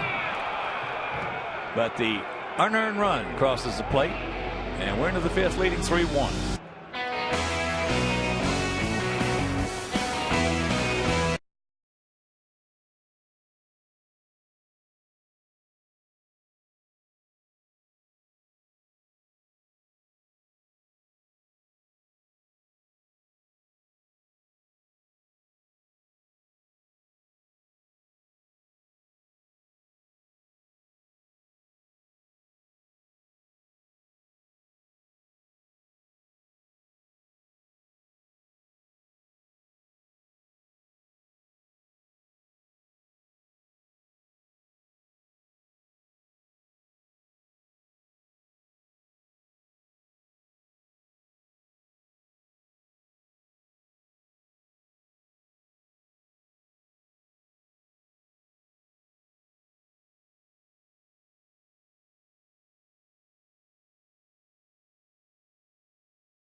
It'll be the top of the order. Eaton, Cabrera, Abreu to face Nick Hagedorn.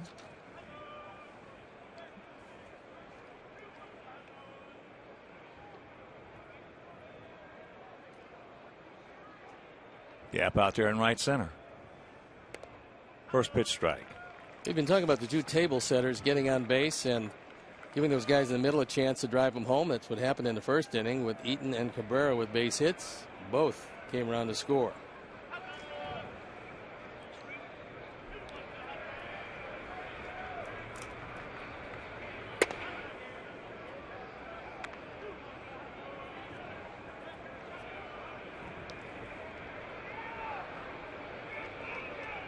One and one to count.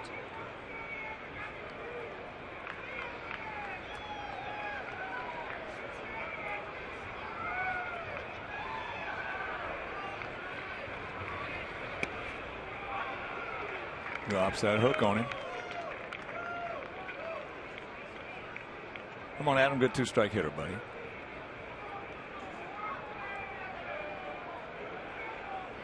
Adam 1 for 2. A single and a run scored coming back in the first inning.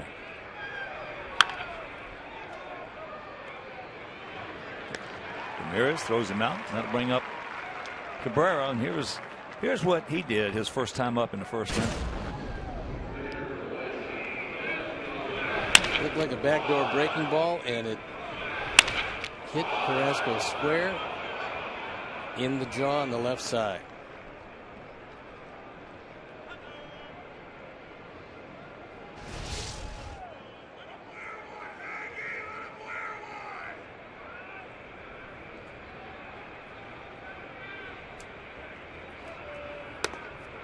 Jacks it up.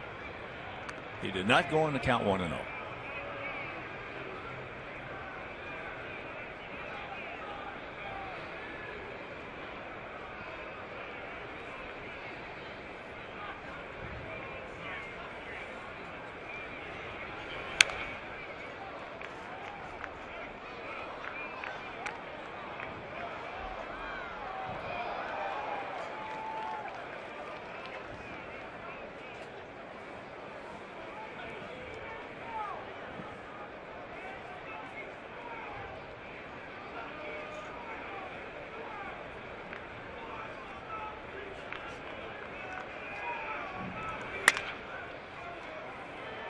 Softly hit. They put it on him. So 2 down. Bring your family to the ballpark for Family Sundays, presented by the University of Chicago Medicine Comer Children's Hospital.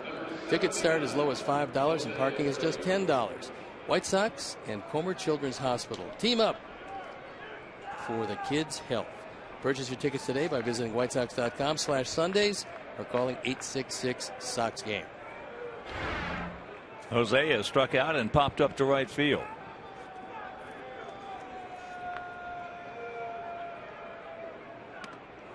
Takes up high.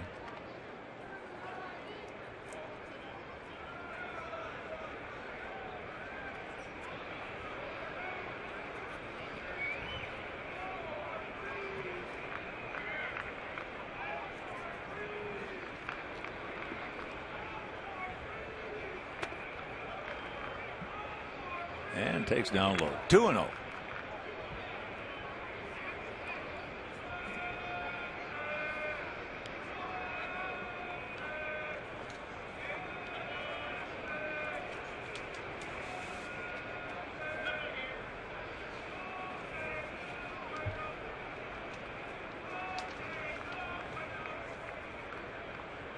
They mentioned finale here tomorrow, 11:10 Central start. That ball here way back. He just looks up. You can put it on the board. Yes. Just a lean out of here, and it's a 4-1 ball game. 2 home runs, 2 runs batted in. And a blast has restored the 3-run lead. For Chicago, now hitting number 25, Adam. Aguilar tries to get it in. And at 92, he does not do a good job of it.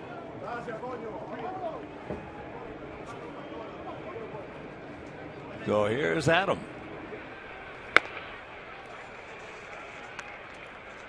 Adam 1 for 2 with an RBI.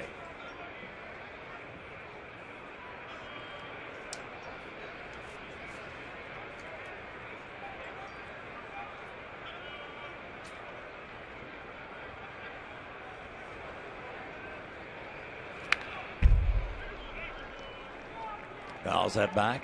0-2 the count. Well, we mentioned Johnny Danks tomorrow against Trevor Bauer. Then an off day on Thursday. Then Friday, Saturday, and Sunday, that 3-game series against the Tigers at Comerica Park. We're going to run Samardzija, Chris Sale out there in the first 2. And to be announced for us in Game 3, and they have not announced their rotation. Yeah, let's see. Could not check it up. That'll do it. But the home run by Jose Abreu is a 4-1 Sox lead.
1 for the good guys, 1-3-0 for their guys.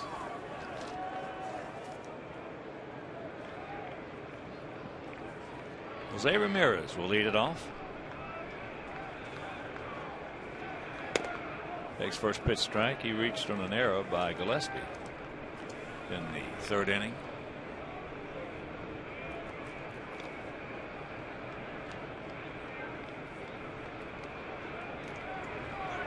Makes the bunt and takes the ball. Thought about it. Not a bad idea, especially with a left-hander on the mound if you're going to push it right at the second baseman.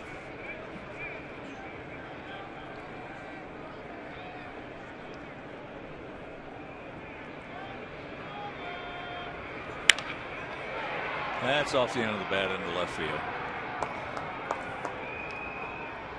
1 out. See the White Sox take on the Kansas City Royals on Friday, April 24th at 7:10. First 20,000 fans in attendance will receive a White Sox reusable tote bag presented by the MLB Network. Stay after the game for a post-game fireworks show presented by MLB Network. Purchase your ticket today by visiting whitesox.com/promos or calling 866-SOX-GAME. Michael Bourne. Slowly hit. Sets. Pegs. Yes. Nice play. 2 down. Bourne now 0 for 3. Key here is get to the ball quickly, but then take your time on the throw. And even though Bourne has good speed, it wasn't good enough to beat the arm of Quintana. He's a good athlete. He got to the ball quickly, and Tyler went out there to have a word with him. Here's the Brain Trust. Don Cooper, Mark Parent, and Robin.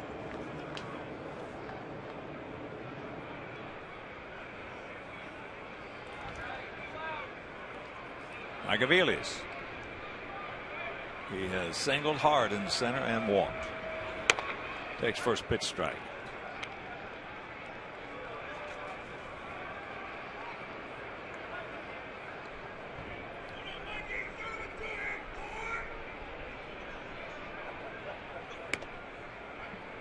Oh, and 2 the count.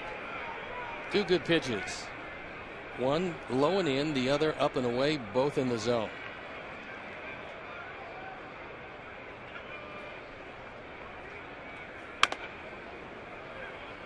One and 2.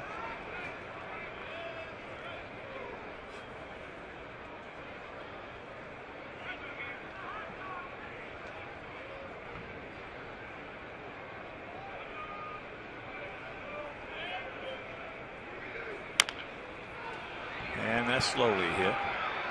Nice play by Connor. They get him. And that was an 8-pitch inning for Quintana. He needed that. Meanwhile, we're into the 6th, leading by 3.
4-1 game. It's Anthony Swarzak who's on for the third time.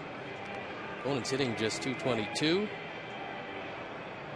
And he was a part-time starter, mostly a reliever with the Twins.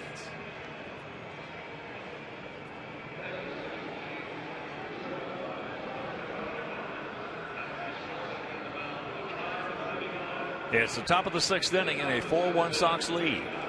It'll be Jose Garcia, Alexi Ramirez, and Connor Gillespie to face Swarzak.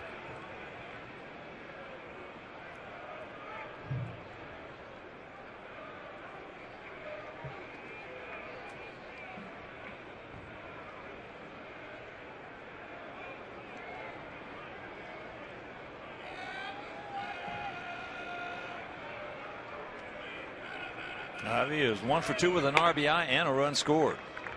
Takes first pitch strike.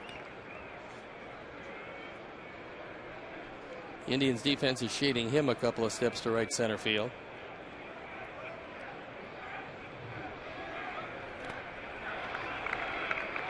Quickly, 0-2.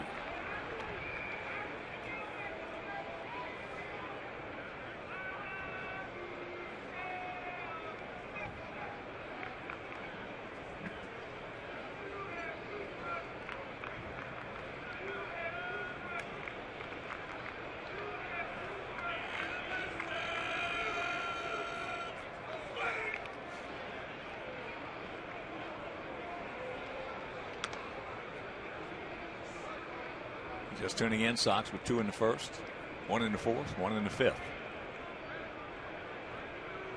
Indians unearned run in the fourth.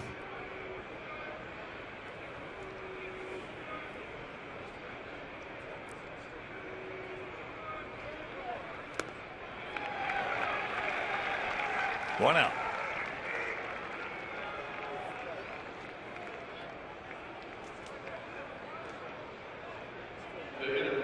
Bring up Alexi, who has hit the ball hard, very hard to short for an out, and he walked.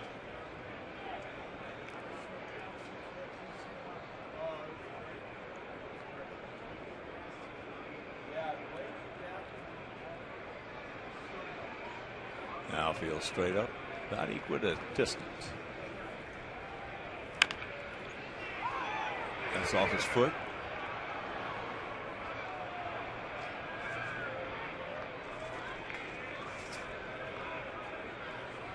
Despite the fact that he has a shin guard, it missed it. Hit off the front of the left toe.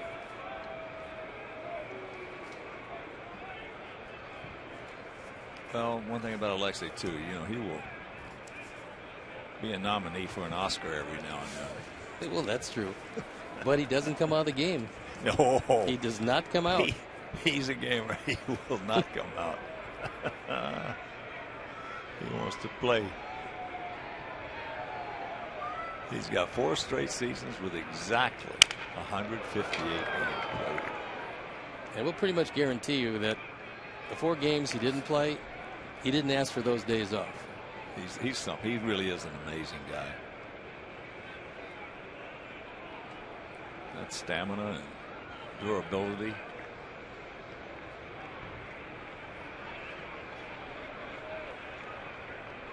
And he's just getting better. We talked about last year. That was the most impressive season defensively I have ever seen a shortstop have. Ever. He's also starting to drive in runs. He was tied for the lead in baseball in runs batted in the spring.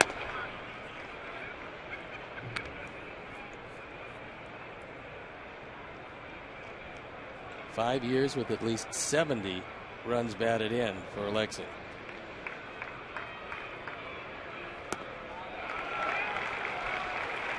Two down.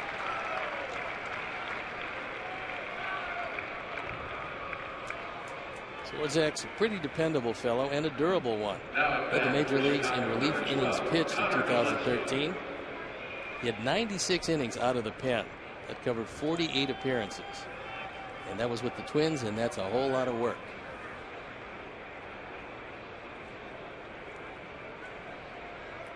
Gillespie has gone out to left and popped up to center. Kipnis has got him. And a couple of strikeouts, ground out. And we'll go to the bottom of 6, leading 4-1.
Continues a trend.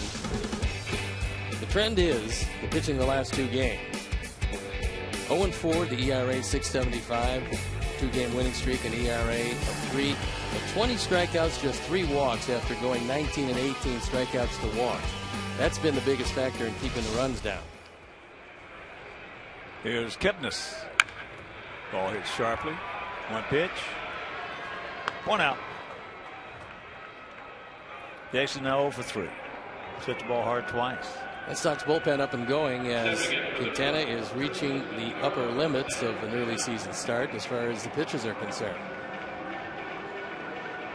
Robin would love to squeeze this 6th out of him, but if he gets in any kind of trouble, he will go to the pen. Carlos Santana has walked and he has gone to center.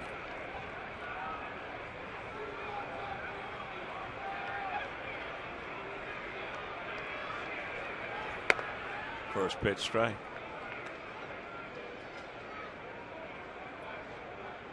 Santana came over from the Los Angeles Dodgers.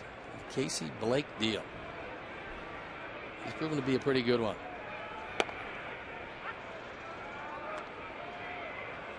We talked about the pen being up and going. Dan Jennings and Zach Putnam.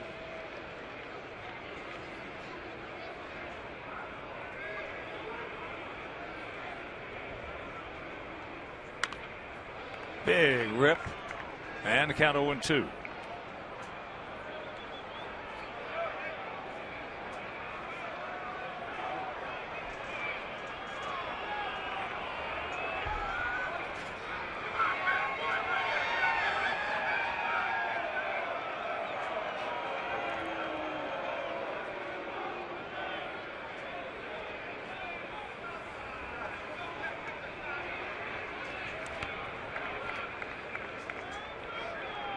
A 57-footer.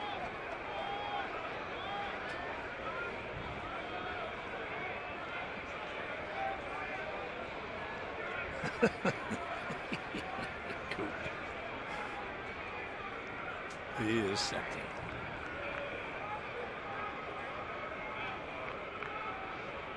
What a pitching coach. That ball is hammered in center field. It's going to hang up for him. That's a hang woofing. That is a hang woofing for Santana.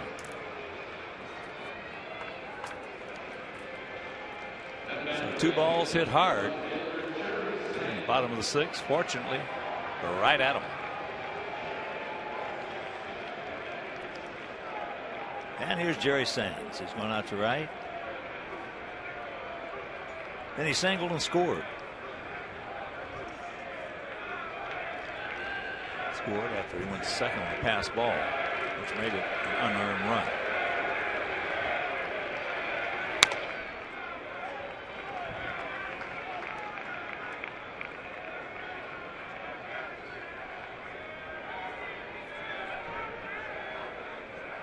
This will be his last inning of work one way or the other.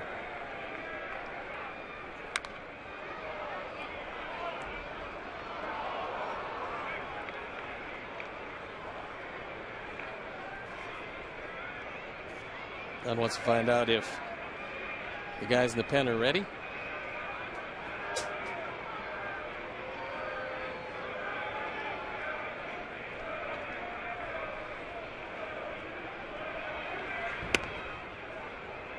Tries to backdoor him, and he just missed. So 2 balls and a strike. 27-year-old Jerry Sands, He was a 275 minor league career hitter with a lot of home runs, 130 something home runs.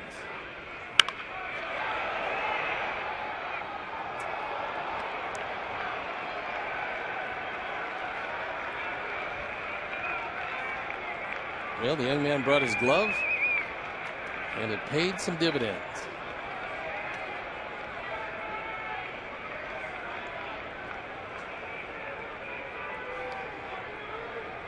You laughed at me when I brought my glove to the park, he's saying, but look what happened. There's a little 2-hopper. Bonifacio's got him, and a nice inning for Quintana. 1, 2, 3, and we're into the 7th.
Two in the first, 1 in the 4th, 1 in the 5th. Cleveland with an unearned run as Jose Quintana started off going 3-2 on a lot of guys, working very slow. Started picking up the pace a little bit and finished it off. He retired the last 7 that he saw.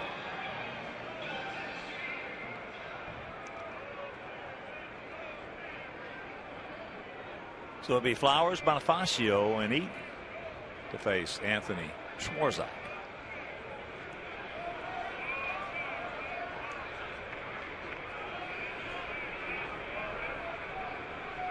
Tyler's 2 for 2 with an RBI last time up. Just muscled a single Off the glove of Kipnis in the center field.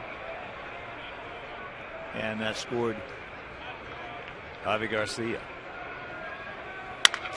It's off the end of the bat into left. So 1 pitch, 1 out. And here comes Emilio. Emilio is going out to right and struck out. Check swing on the 3-2 pitch. He's getting his first start of the year.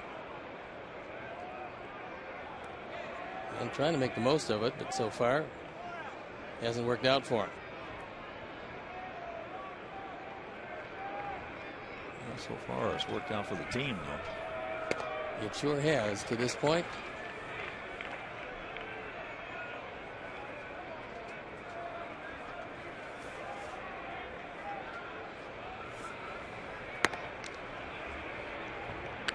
One and one the count.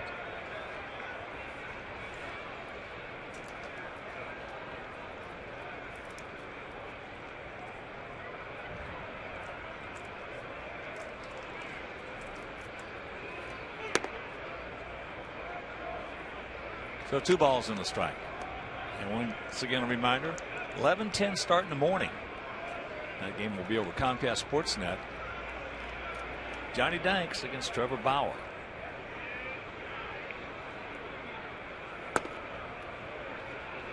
And the count 3-1 to Emilio.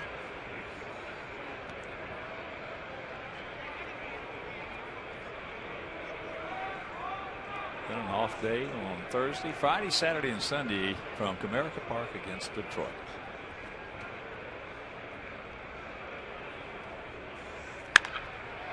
That's high in the left field. Jerry Sands.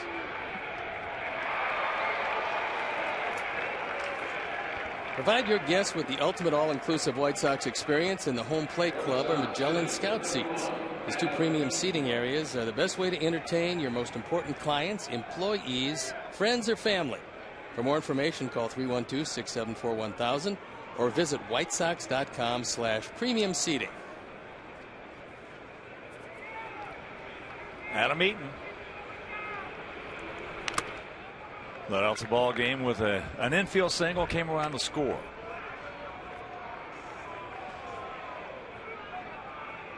Got the Adam LaRoche beard going. Same color. A little fuller.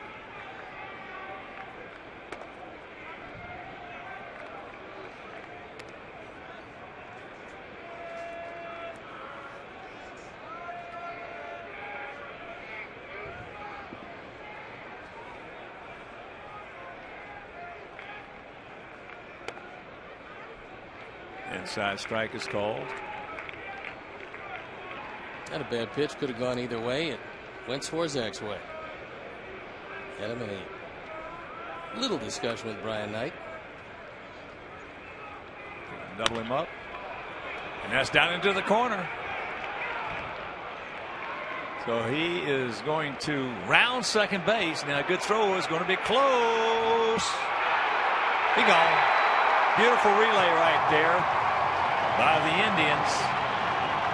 And they nail him at third base. So 7th inning stretch. We lead it 4-1.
relief of Jose Quintana, who threw a very solid 6, giving up just 3 hits, 1 run. It was unearned.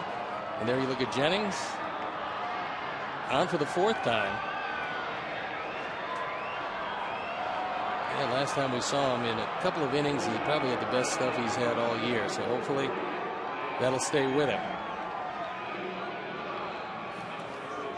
Pretty good relay play as Moss goes into the corner, gets it to Kipnis, and even though the throw is not perfect, it gets there in plenty of time for the tag to be put on by Aviles.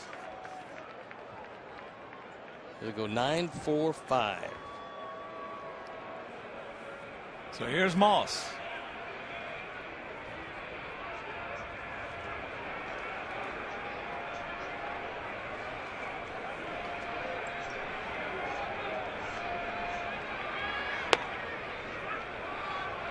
Well, that's good news. That's excellent news. Roscoe being treated for a jaw contusion. At this point, no signs of a concussion. And that's all you could ask for after that shot. Yeah, no signs of any kind of breaks or cracks.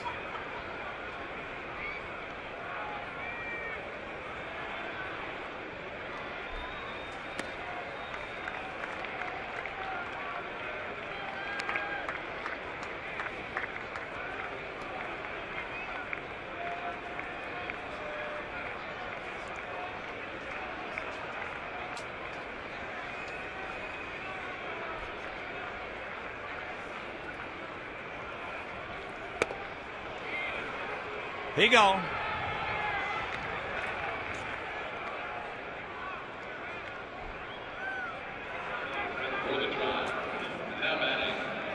Our Xfinity Speed replay is Ryan Rayburn and his ringing double in the 4th.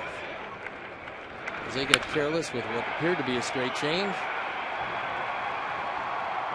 And he rattles it into left center, doing what he's done lifetime against the Sox. That is his 76th run batted in against our ball club. Shanks that one over our dugout. That speed replay was brought to you by Xfinity, your home for the most live sports.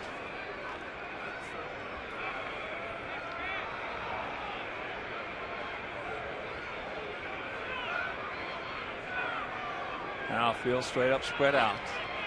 And if you did not see that shot off his jaw, left jaw, here's in the 1st inning, Cabrera at the plate.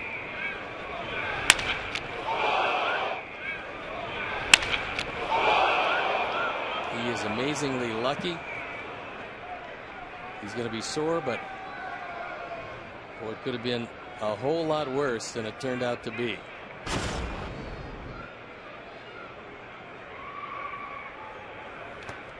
A few inches either way, and that could have been a season-ending injury.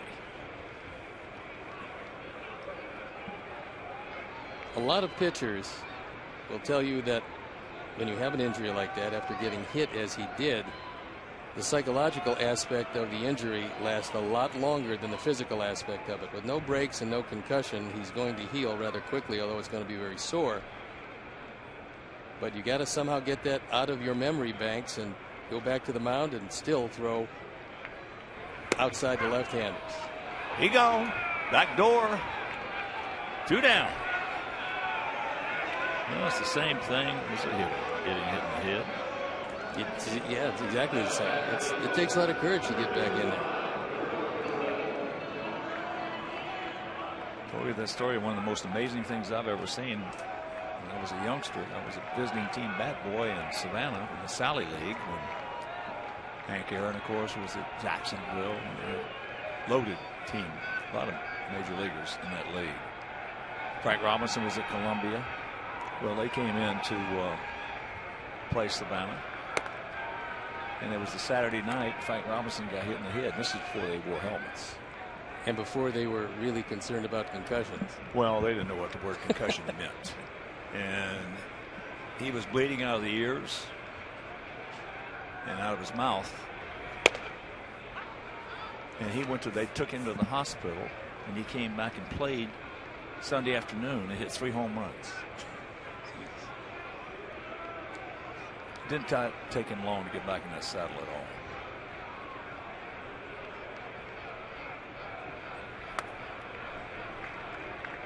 Perez 0 for 2, a ground out and a strikeout.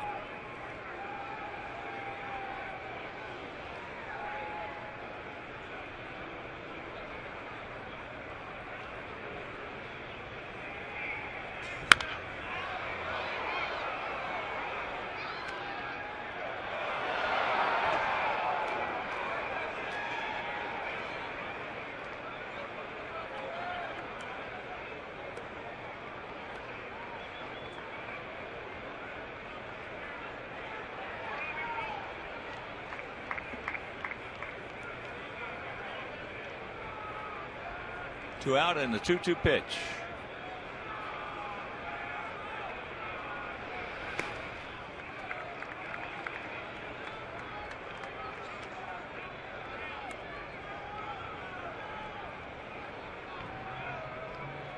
If Perez can keep it alive, Ramirez in the on deck circle.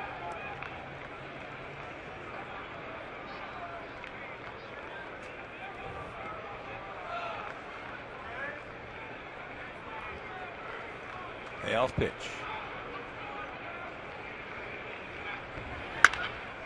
And that's the souvenir right side.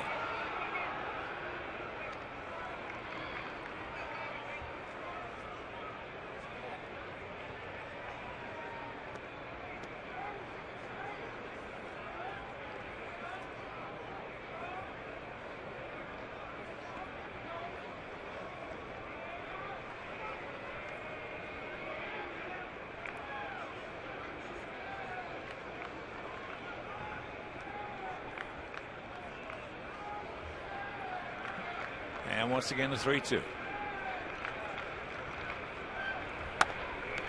And he walks. So he strikes out Moss, strikes out Rayburn, walks Perez, and here comes little shortstop, switch hitter, Jose Ramirez.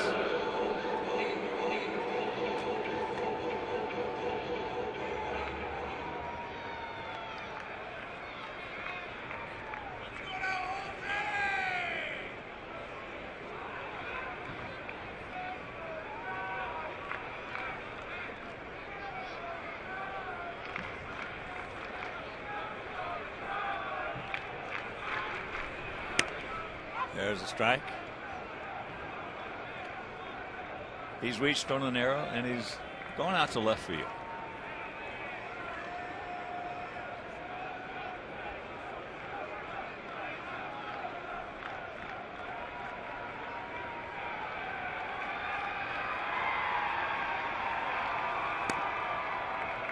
Count evens at 1.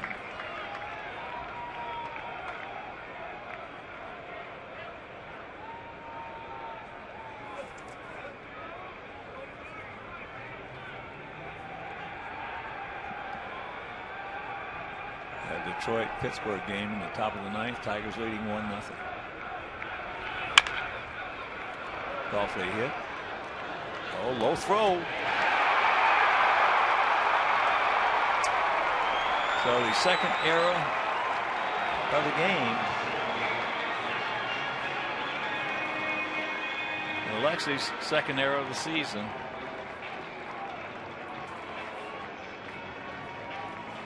Knowing that Ramirez can run, Alexi on one hop because they can't flag it down.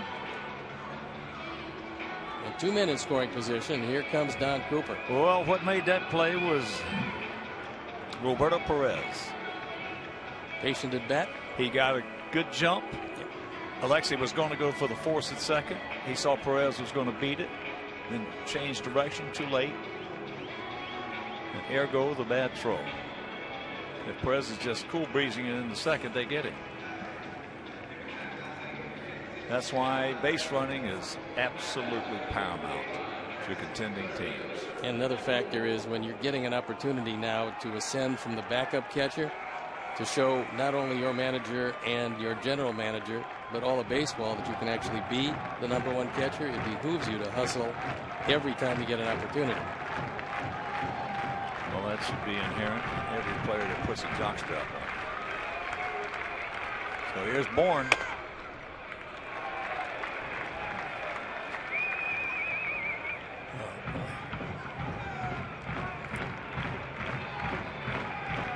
Outfield swung around to the left.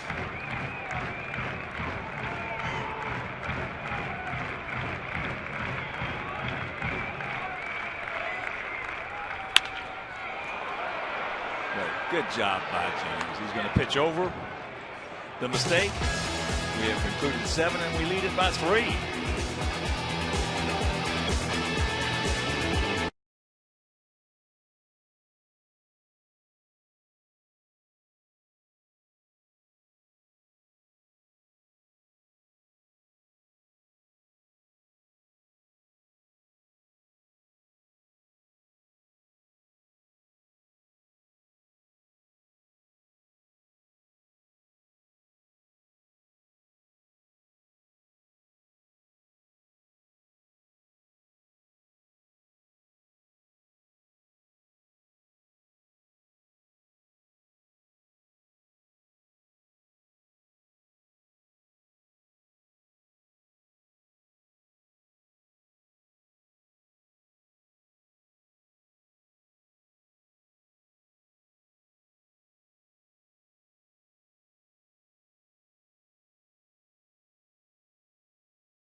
The Tribe 8-3. Only 2 errors belong to the Sox. Quintana with a good night. 6 innings, 3 hits, and 1 unearned run. And the young right-hander, Carlos Carrasco, left the game after being hit in the jaw with a line drive off the bat of Melky Cabrera. That's brought to you by the Honda Dream Garage Sales Event, now at your Honda dealers. And it's Austin Adams. He comes in the ball game, inherits a 3-run deficit.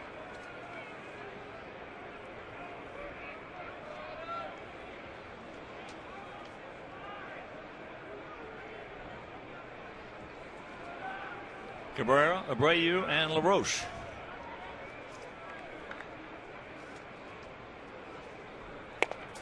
First pitch strike. Adams was drafted by the Brewers as a shortstop back in the 08 draft. But did not sign. Went back to school.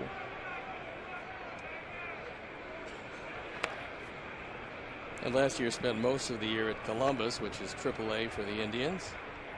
He was 3-2 with a 2.50 ERA, which is pretty good. All out of the bullpen, 42 appearances.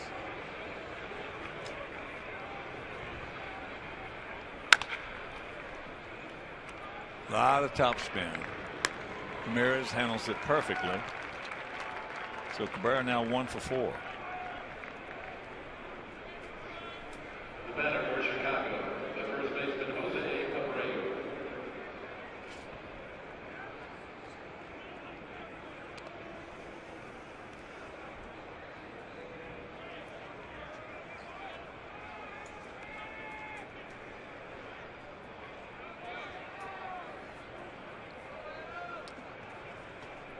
Abreu 1 for 3.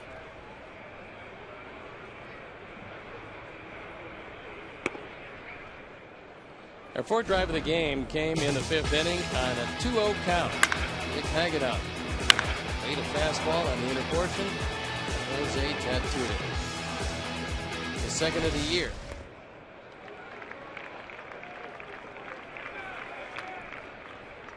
One and one to count.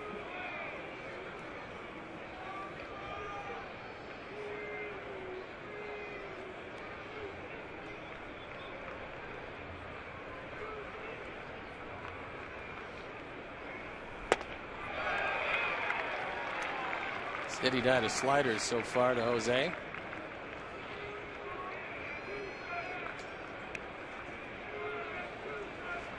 Jose playing in his 10th game at Progressive Field in his very young career. He's hit 4 home runs, so he obviously likes the hitting background.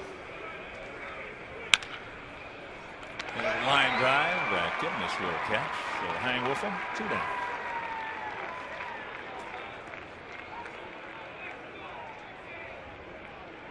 Now, one reason, if you've been with us the whole way, that we were so concerned about Carrasco, besides being hit in the face with that vicious line drive, he's also had some other health issues.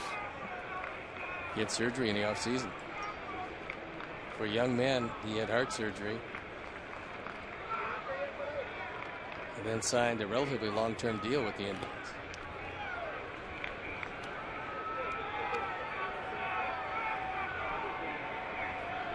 Well, that's one reason he cited his family and his heart condition as reasons why he accepted the Indians' extension now rather than waiting for free agency. You can certainly understand that. Certainly. And that's why, you know, when you can connect the two, him getting hit like that and also the problems he's had, even deepens the concern.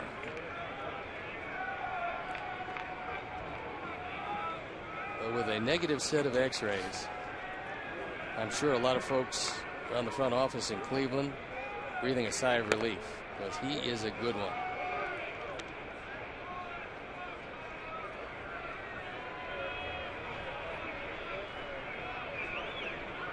Well, they say the first time he was out there this year, he had Nintendo stuff. Houston couldn't do anything with him. Not in 6 1/3. It all came about because of being sent to the bullpen and forgetting about the windup, throwing every pitch out of the stretch, and it pretty much turned his career around. So the 3-1 count to Adam, who's 1 for 3 with an RBI. Full count.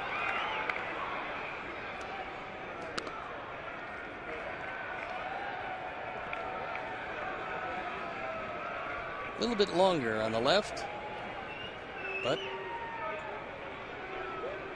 same color.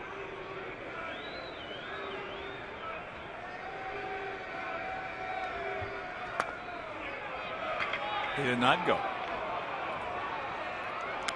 So the 2-out walk. Just the second walk issued by Cleveland pitching tonight. Our guys have issued 3 walks, and that'll bring up Avi. Avi 1 for 3 with an RBI and a run scored.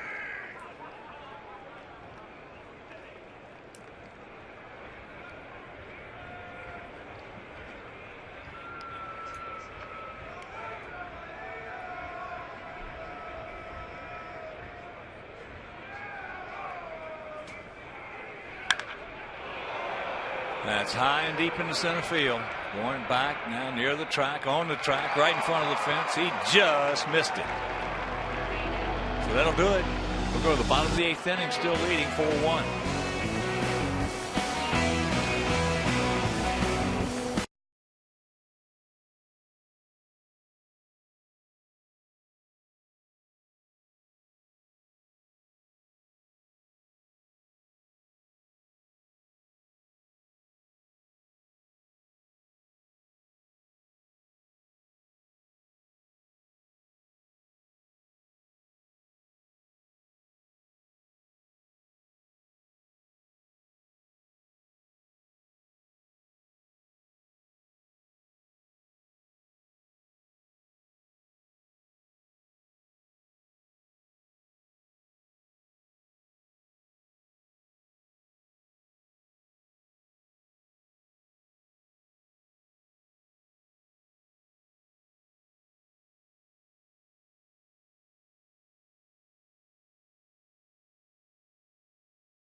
for one, and now Duke taking over.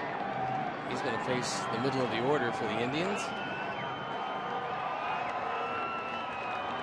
And Zach had a great year last year with Milwaukee. Starting this one out pretty well out of the pen. On for the fourth time. 3 hits in 3 innings.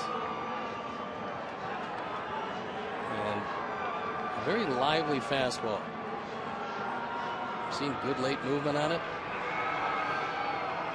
And with Jennings and Duke from the left side out of the pen, it's a vastly improved pen. Well, for the first time in Robin's managerial career, he's trying to establish the 7th, 8th, and 9th inning rotation in the bullpen. He's never been able to do that. Well, now he's got a good one.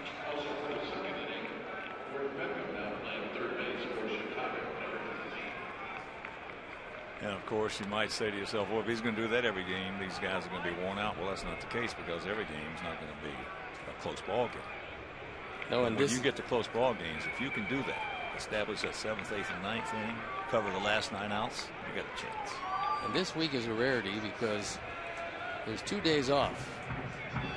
And that's not going to happen for quite some time. The next off day after Thursday will be May 4th. Yep.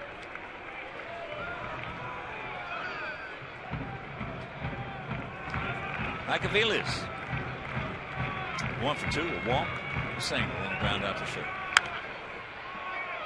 There's a souvenir right side.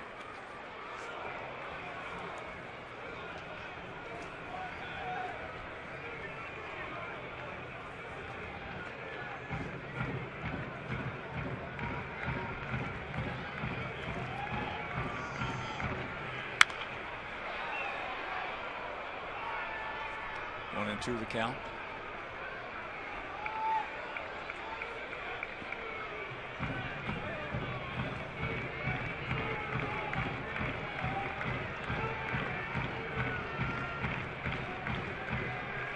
Oh yeah, he gone. Good sweeping slider. Avila saw it out over the plate. By the time he actually swung at it, that ball was well inside and off the plate. That ball almost hit him in the right heel. It was a really sharp late breaking slider. Whoa. Maybe something be hitting right Achilles with a breaking ball. In the right-handed hitter. Yeah. Kipnis. Jason's 0 for 3. He absolutely just tattooed one in the first inning with Aviles at first. Bullet that Adam Eaton got a terrific jump. It was right over his head. Went back, made the catch, and Aviles forgot how many outs there were. Bottom of the first. He got doubled up easily.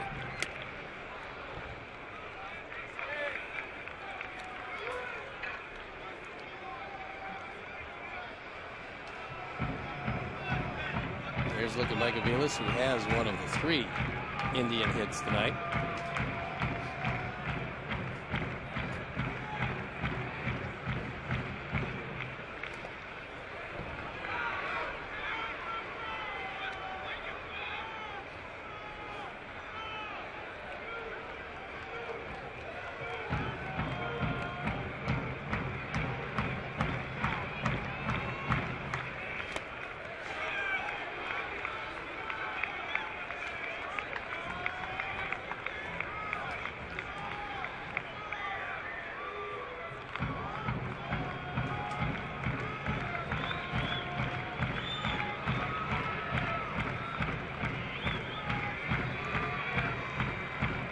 Two pitch.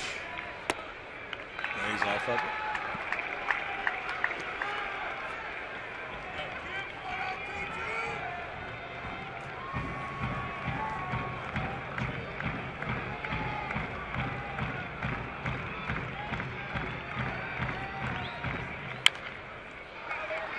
Janks it. Got to go back to the same spot that he got the second strikeout, which was low and in. Kipnis able to battle it and foul it off.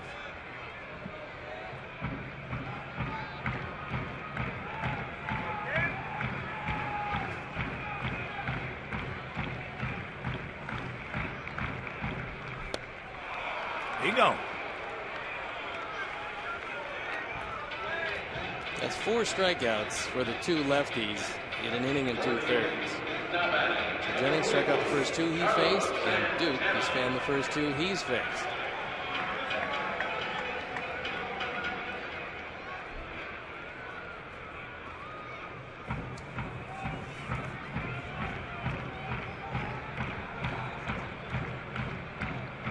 Santana has walked and twice gone out to center, once on the line drive. Takes a breaking ball strike. That was a big difference in the one that he wiped out of Vilas and that particular get me over first pitch strike. The ability to throw a couple of different breaking balls at different speeds makes you very difficult to hit.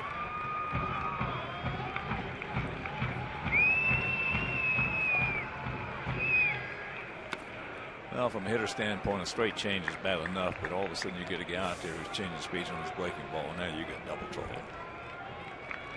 You can see how Duke had the kind of year he had last year with Milwaukee.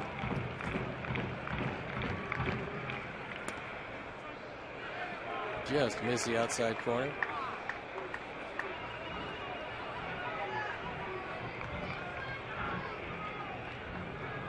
This is the 3rd straight game with double digits in strikeouts for the Sox pitching staff. Out in front, chops that one foul. So a full count with 2 down here in the bottom of the 8th. 4-8-2 for us. 1-3-0 for them. The only run they had was unearned. Coming back in the 4th inning. He gone. Strikes out the side. He knew it. And we're into the 9th.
And celebrating the 10-year anniversary of the 2005 World Series by purchasing a commemorative brick in Championship Plaza at U.S. Cellular Field.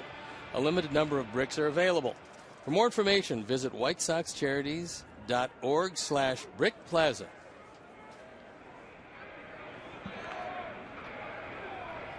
That's our tale of the tape here in the top of the 9th inning. First of this brief 2-game set and first of this 5-game road trip. Another one here tomorrow, 11:10 Central Time. And that game on Comcast Sportsnet as first pitch to Alexei is taking first strike. Alexei is 0 for 2 with a walk.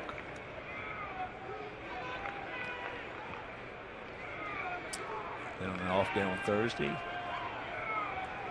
they'll spend in Detroit. Friday, Saturday, and Sunday we will play Detroit at America Park. And they defeated Pittsburgh in Pittsburgh 2-0. Tigers now 7-1.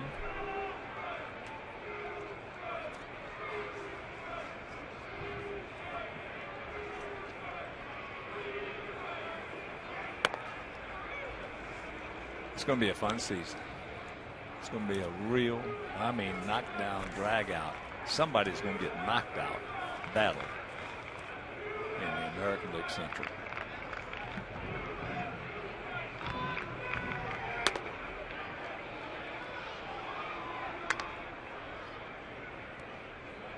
Well, the Central this year is probably as good as any division in baseball. It's going to be wonderfully competitive. And the Indians have certainly found something out. They're not going to be able to do it without Gomes and Brantley. Tie in the left field. So 1 out.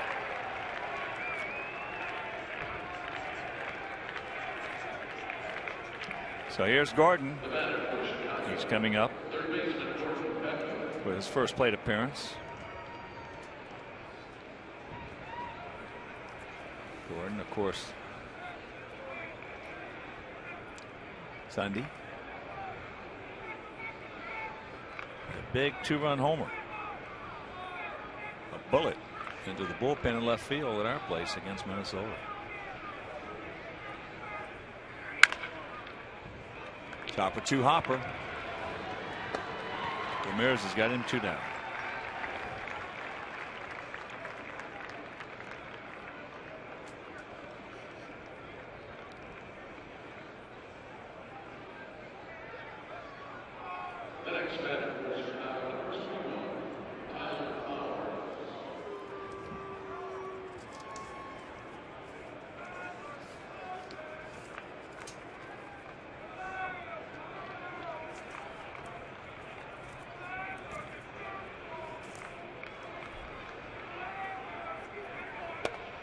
First pitch strike. Tyler is 2 for 3 with an RBI.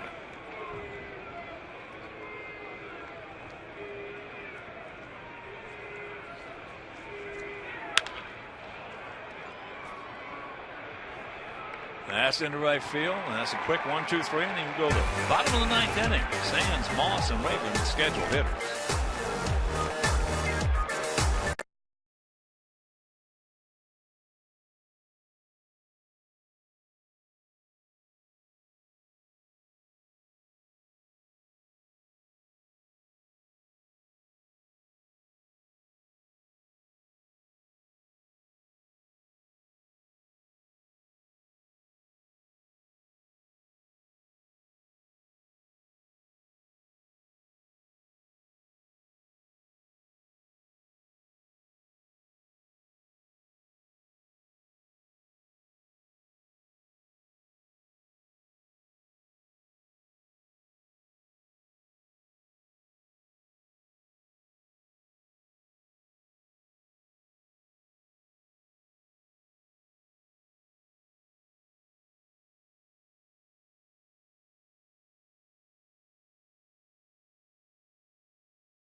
TV Premium is celebrating 13 years. Watch every out-of-market game live or on demand in true HD. Real-time highlights, live look-ins, pitch tracking widget, and more. MLB.TV Premium includes a free At-Bat 15 subscription. Watch live baseball on over 400 mobile and connected devices. Watch at home, in the office, or on the go. Blackout and other restrictions apply. Visit MLB.TV for details. David Robertson comes in on for the 4th time. 1 for 1, looking for save number 2. Opponents not doing very much with him. 5 strikeouts, just 1 walk, and his fastball is almost a natural cutter.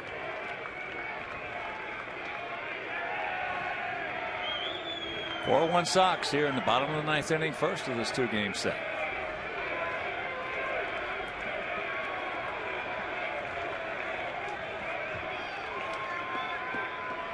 Here's Jerry Sands. He's 1 for 3 and has scored the only run that was unearned coming back in the 4th inning as he takes the first pitch strike.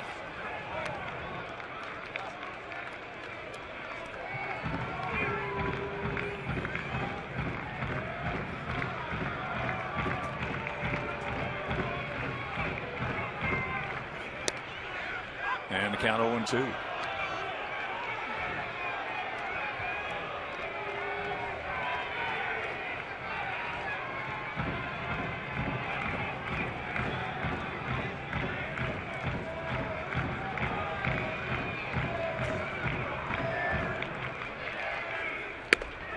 He gone. Hook. That was a late breaking kneel buckling hook. 12th strikeout for our guys tonight. Well, you see the knees buckle, and for Jerry Sands, you just tip your hat and walk away because you're not going to hit that one. Grab some bench. Don't even feel bad about it. A real hard late breaking curveball. If you go back to that bench worried about not hitting that pitch, you've got some psychological problems. Moss. He's been to the plate 3 times tonight, and he has a hat trick. Takes a fastball strike.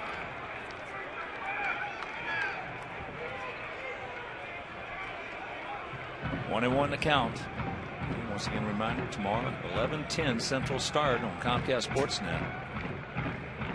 Finale of this brief 2-game set. Johnny Danks against Trevor Bauer.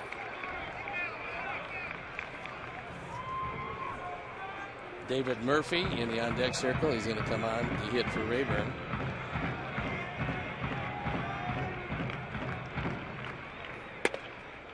There's a strike and the count. 2-2.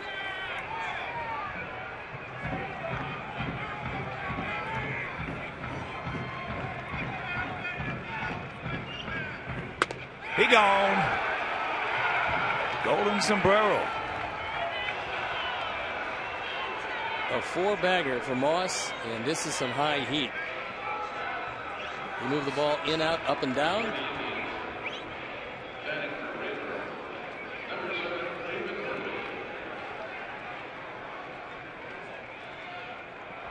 So here is Murph. Rayburn was 1 for 3, a couple of strikeouts and an RBI double.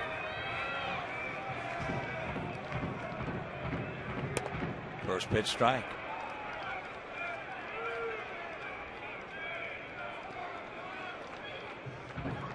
7 of the last 8 outs have been strikeouts. If he throws another one right there, 8 out of the last 9 outs would have been strikeouts. Robertson's got a pretty good breaking ball tonight. Last few times out, he has had pretty electric stuff. Lays off that breaking ball and the count 1-2.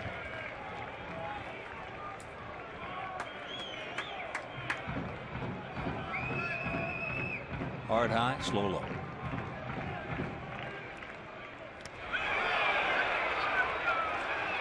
He gone, and this ball game is over. So David Robertson comes on, strikes out the side, as did Zach Duke. Dan Jennings got 2 of the 3 outs there, and the Sox win the first of this 2-game set, 4-1, and we'll be back.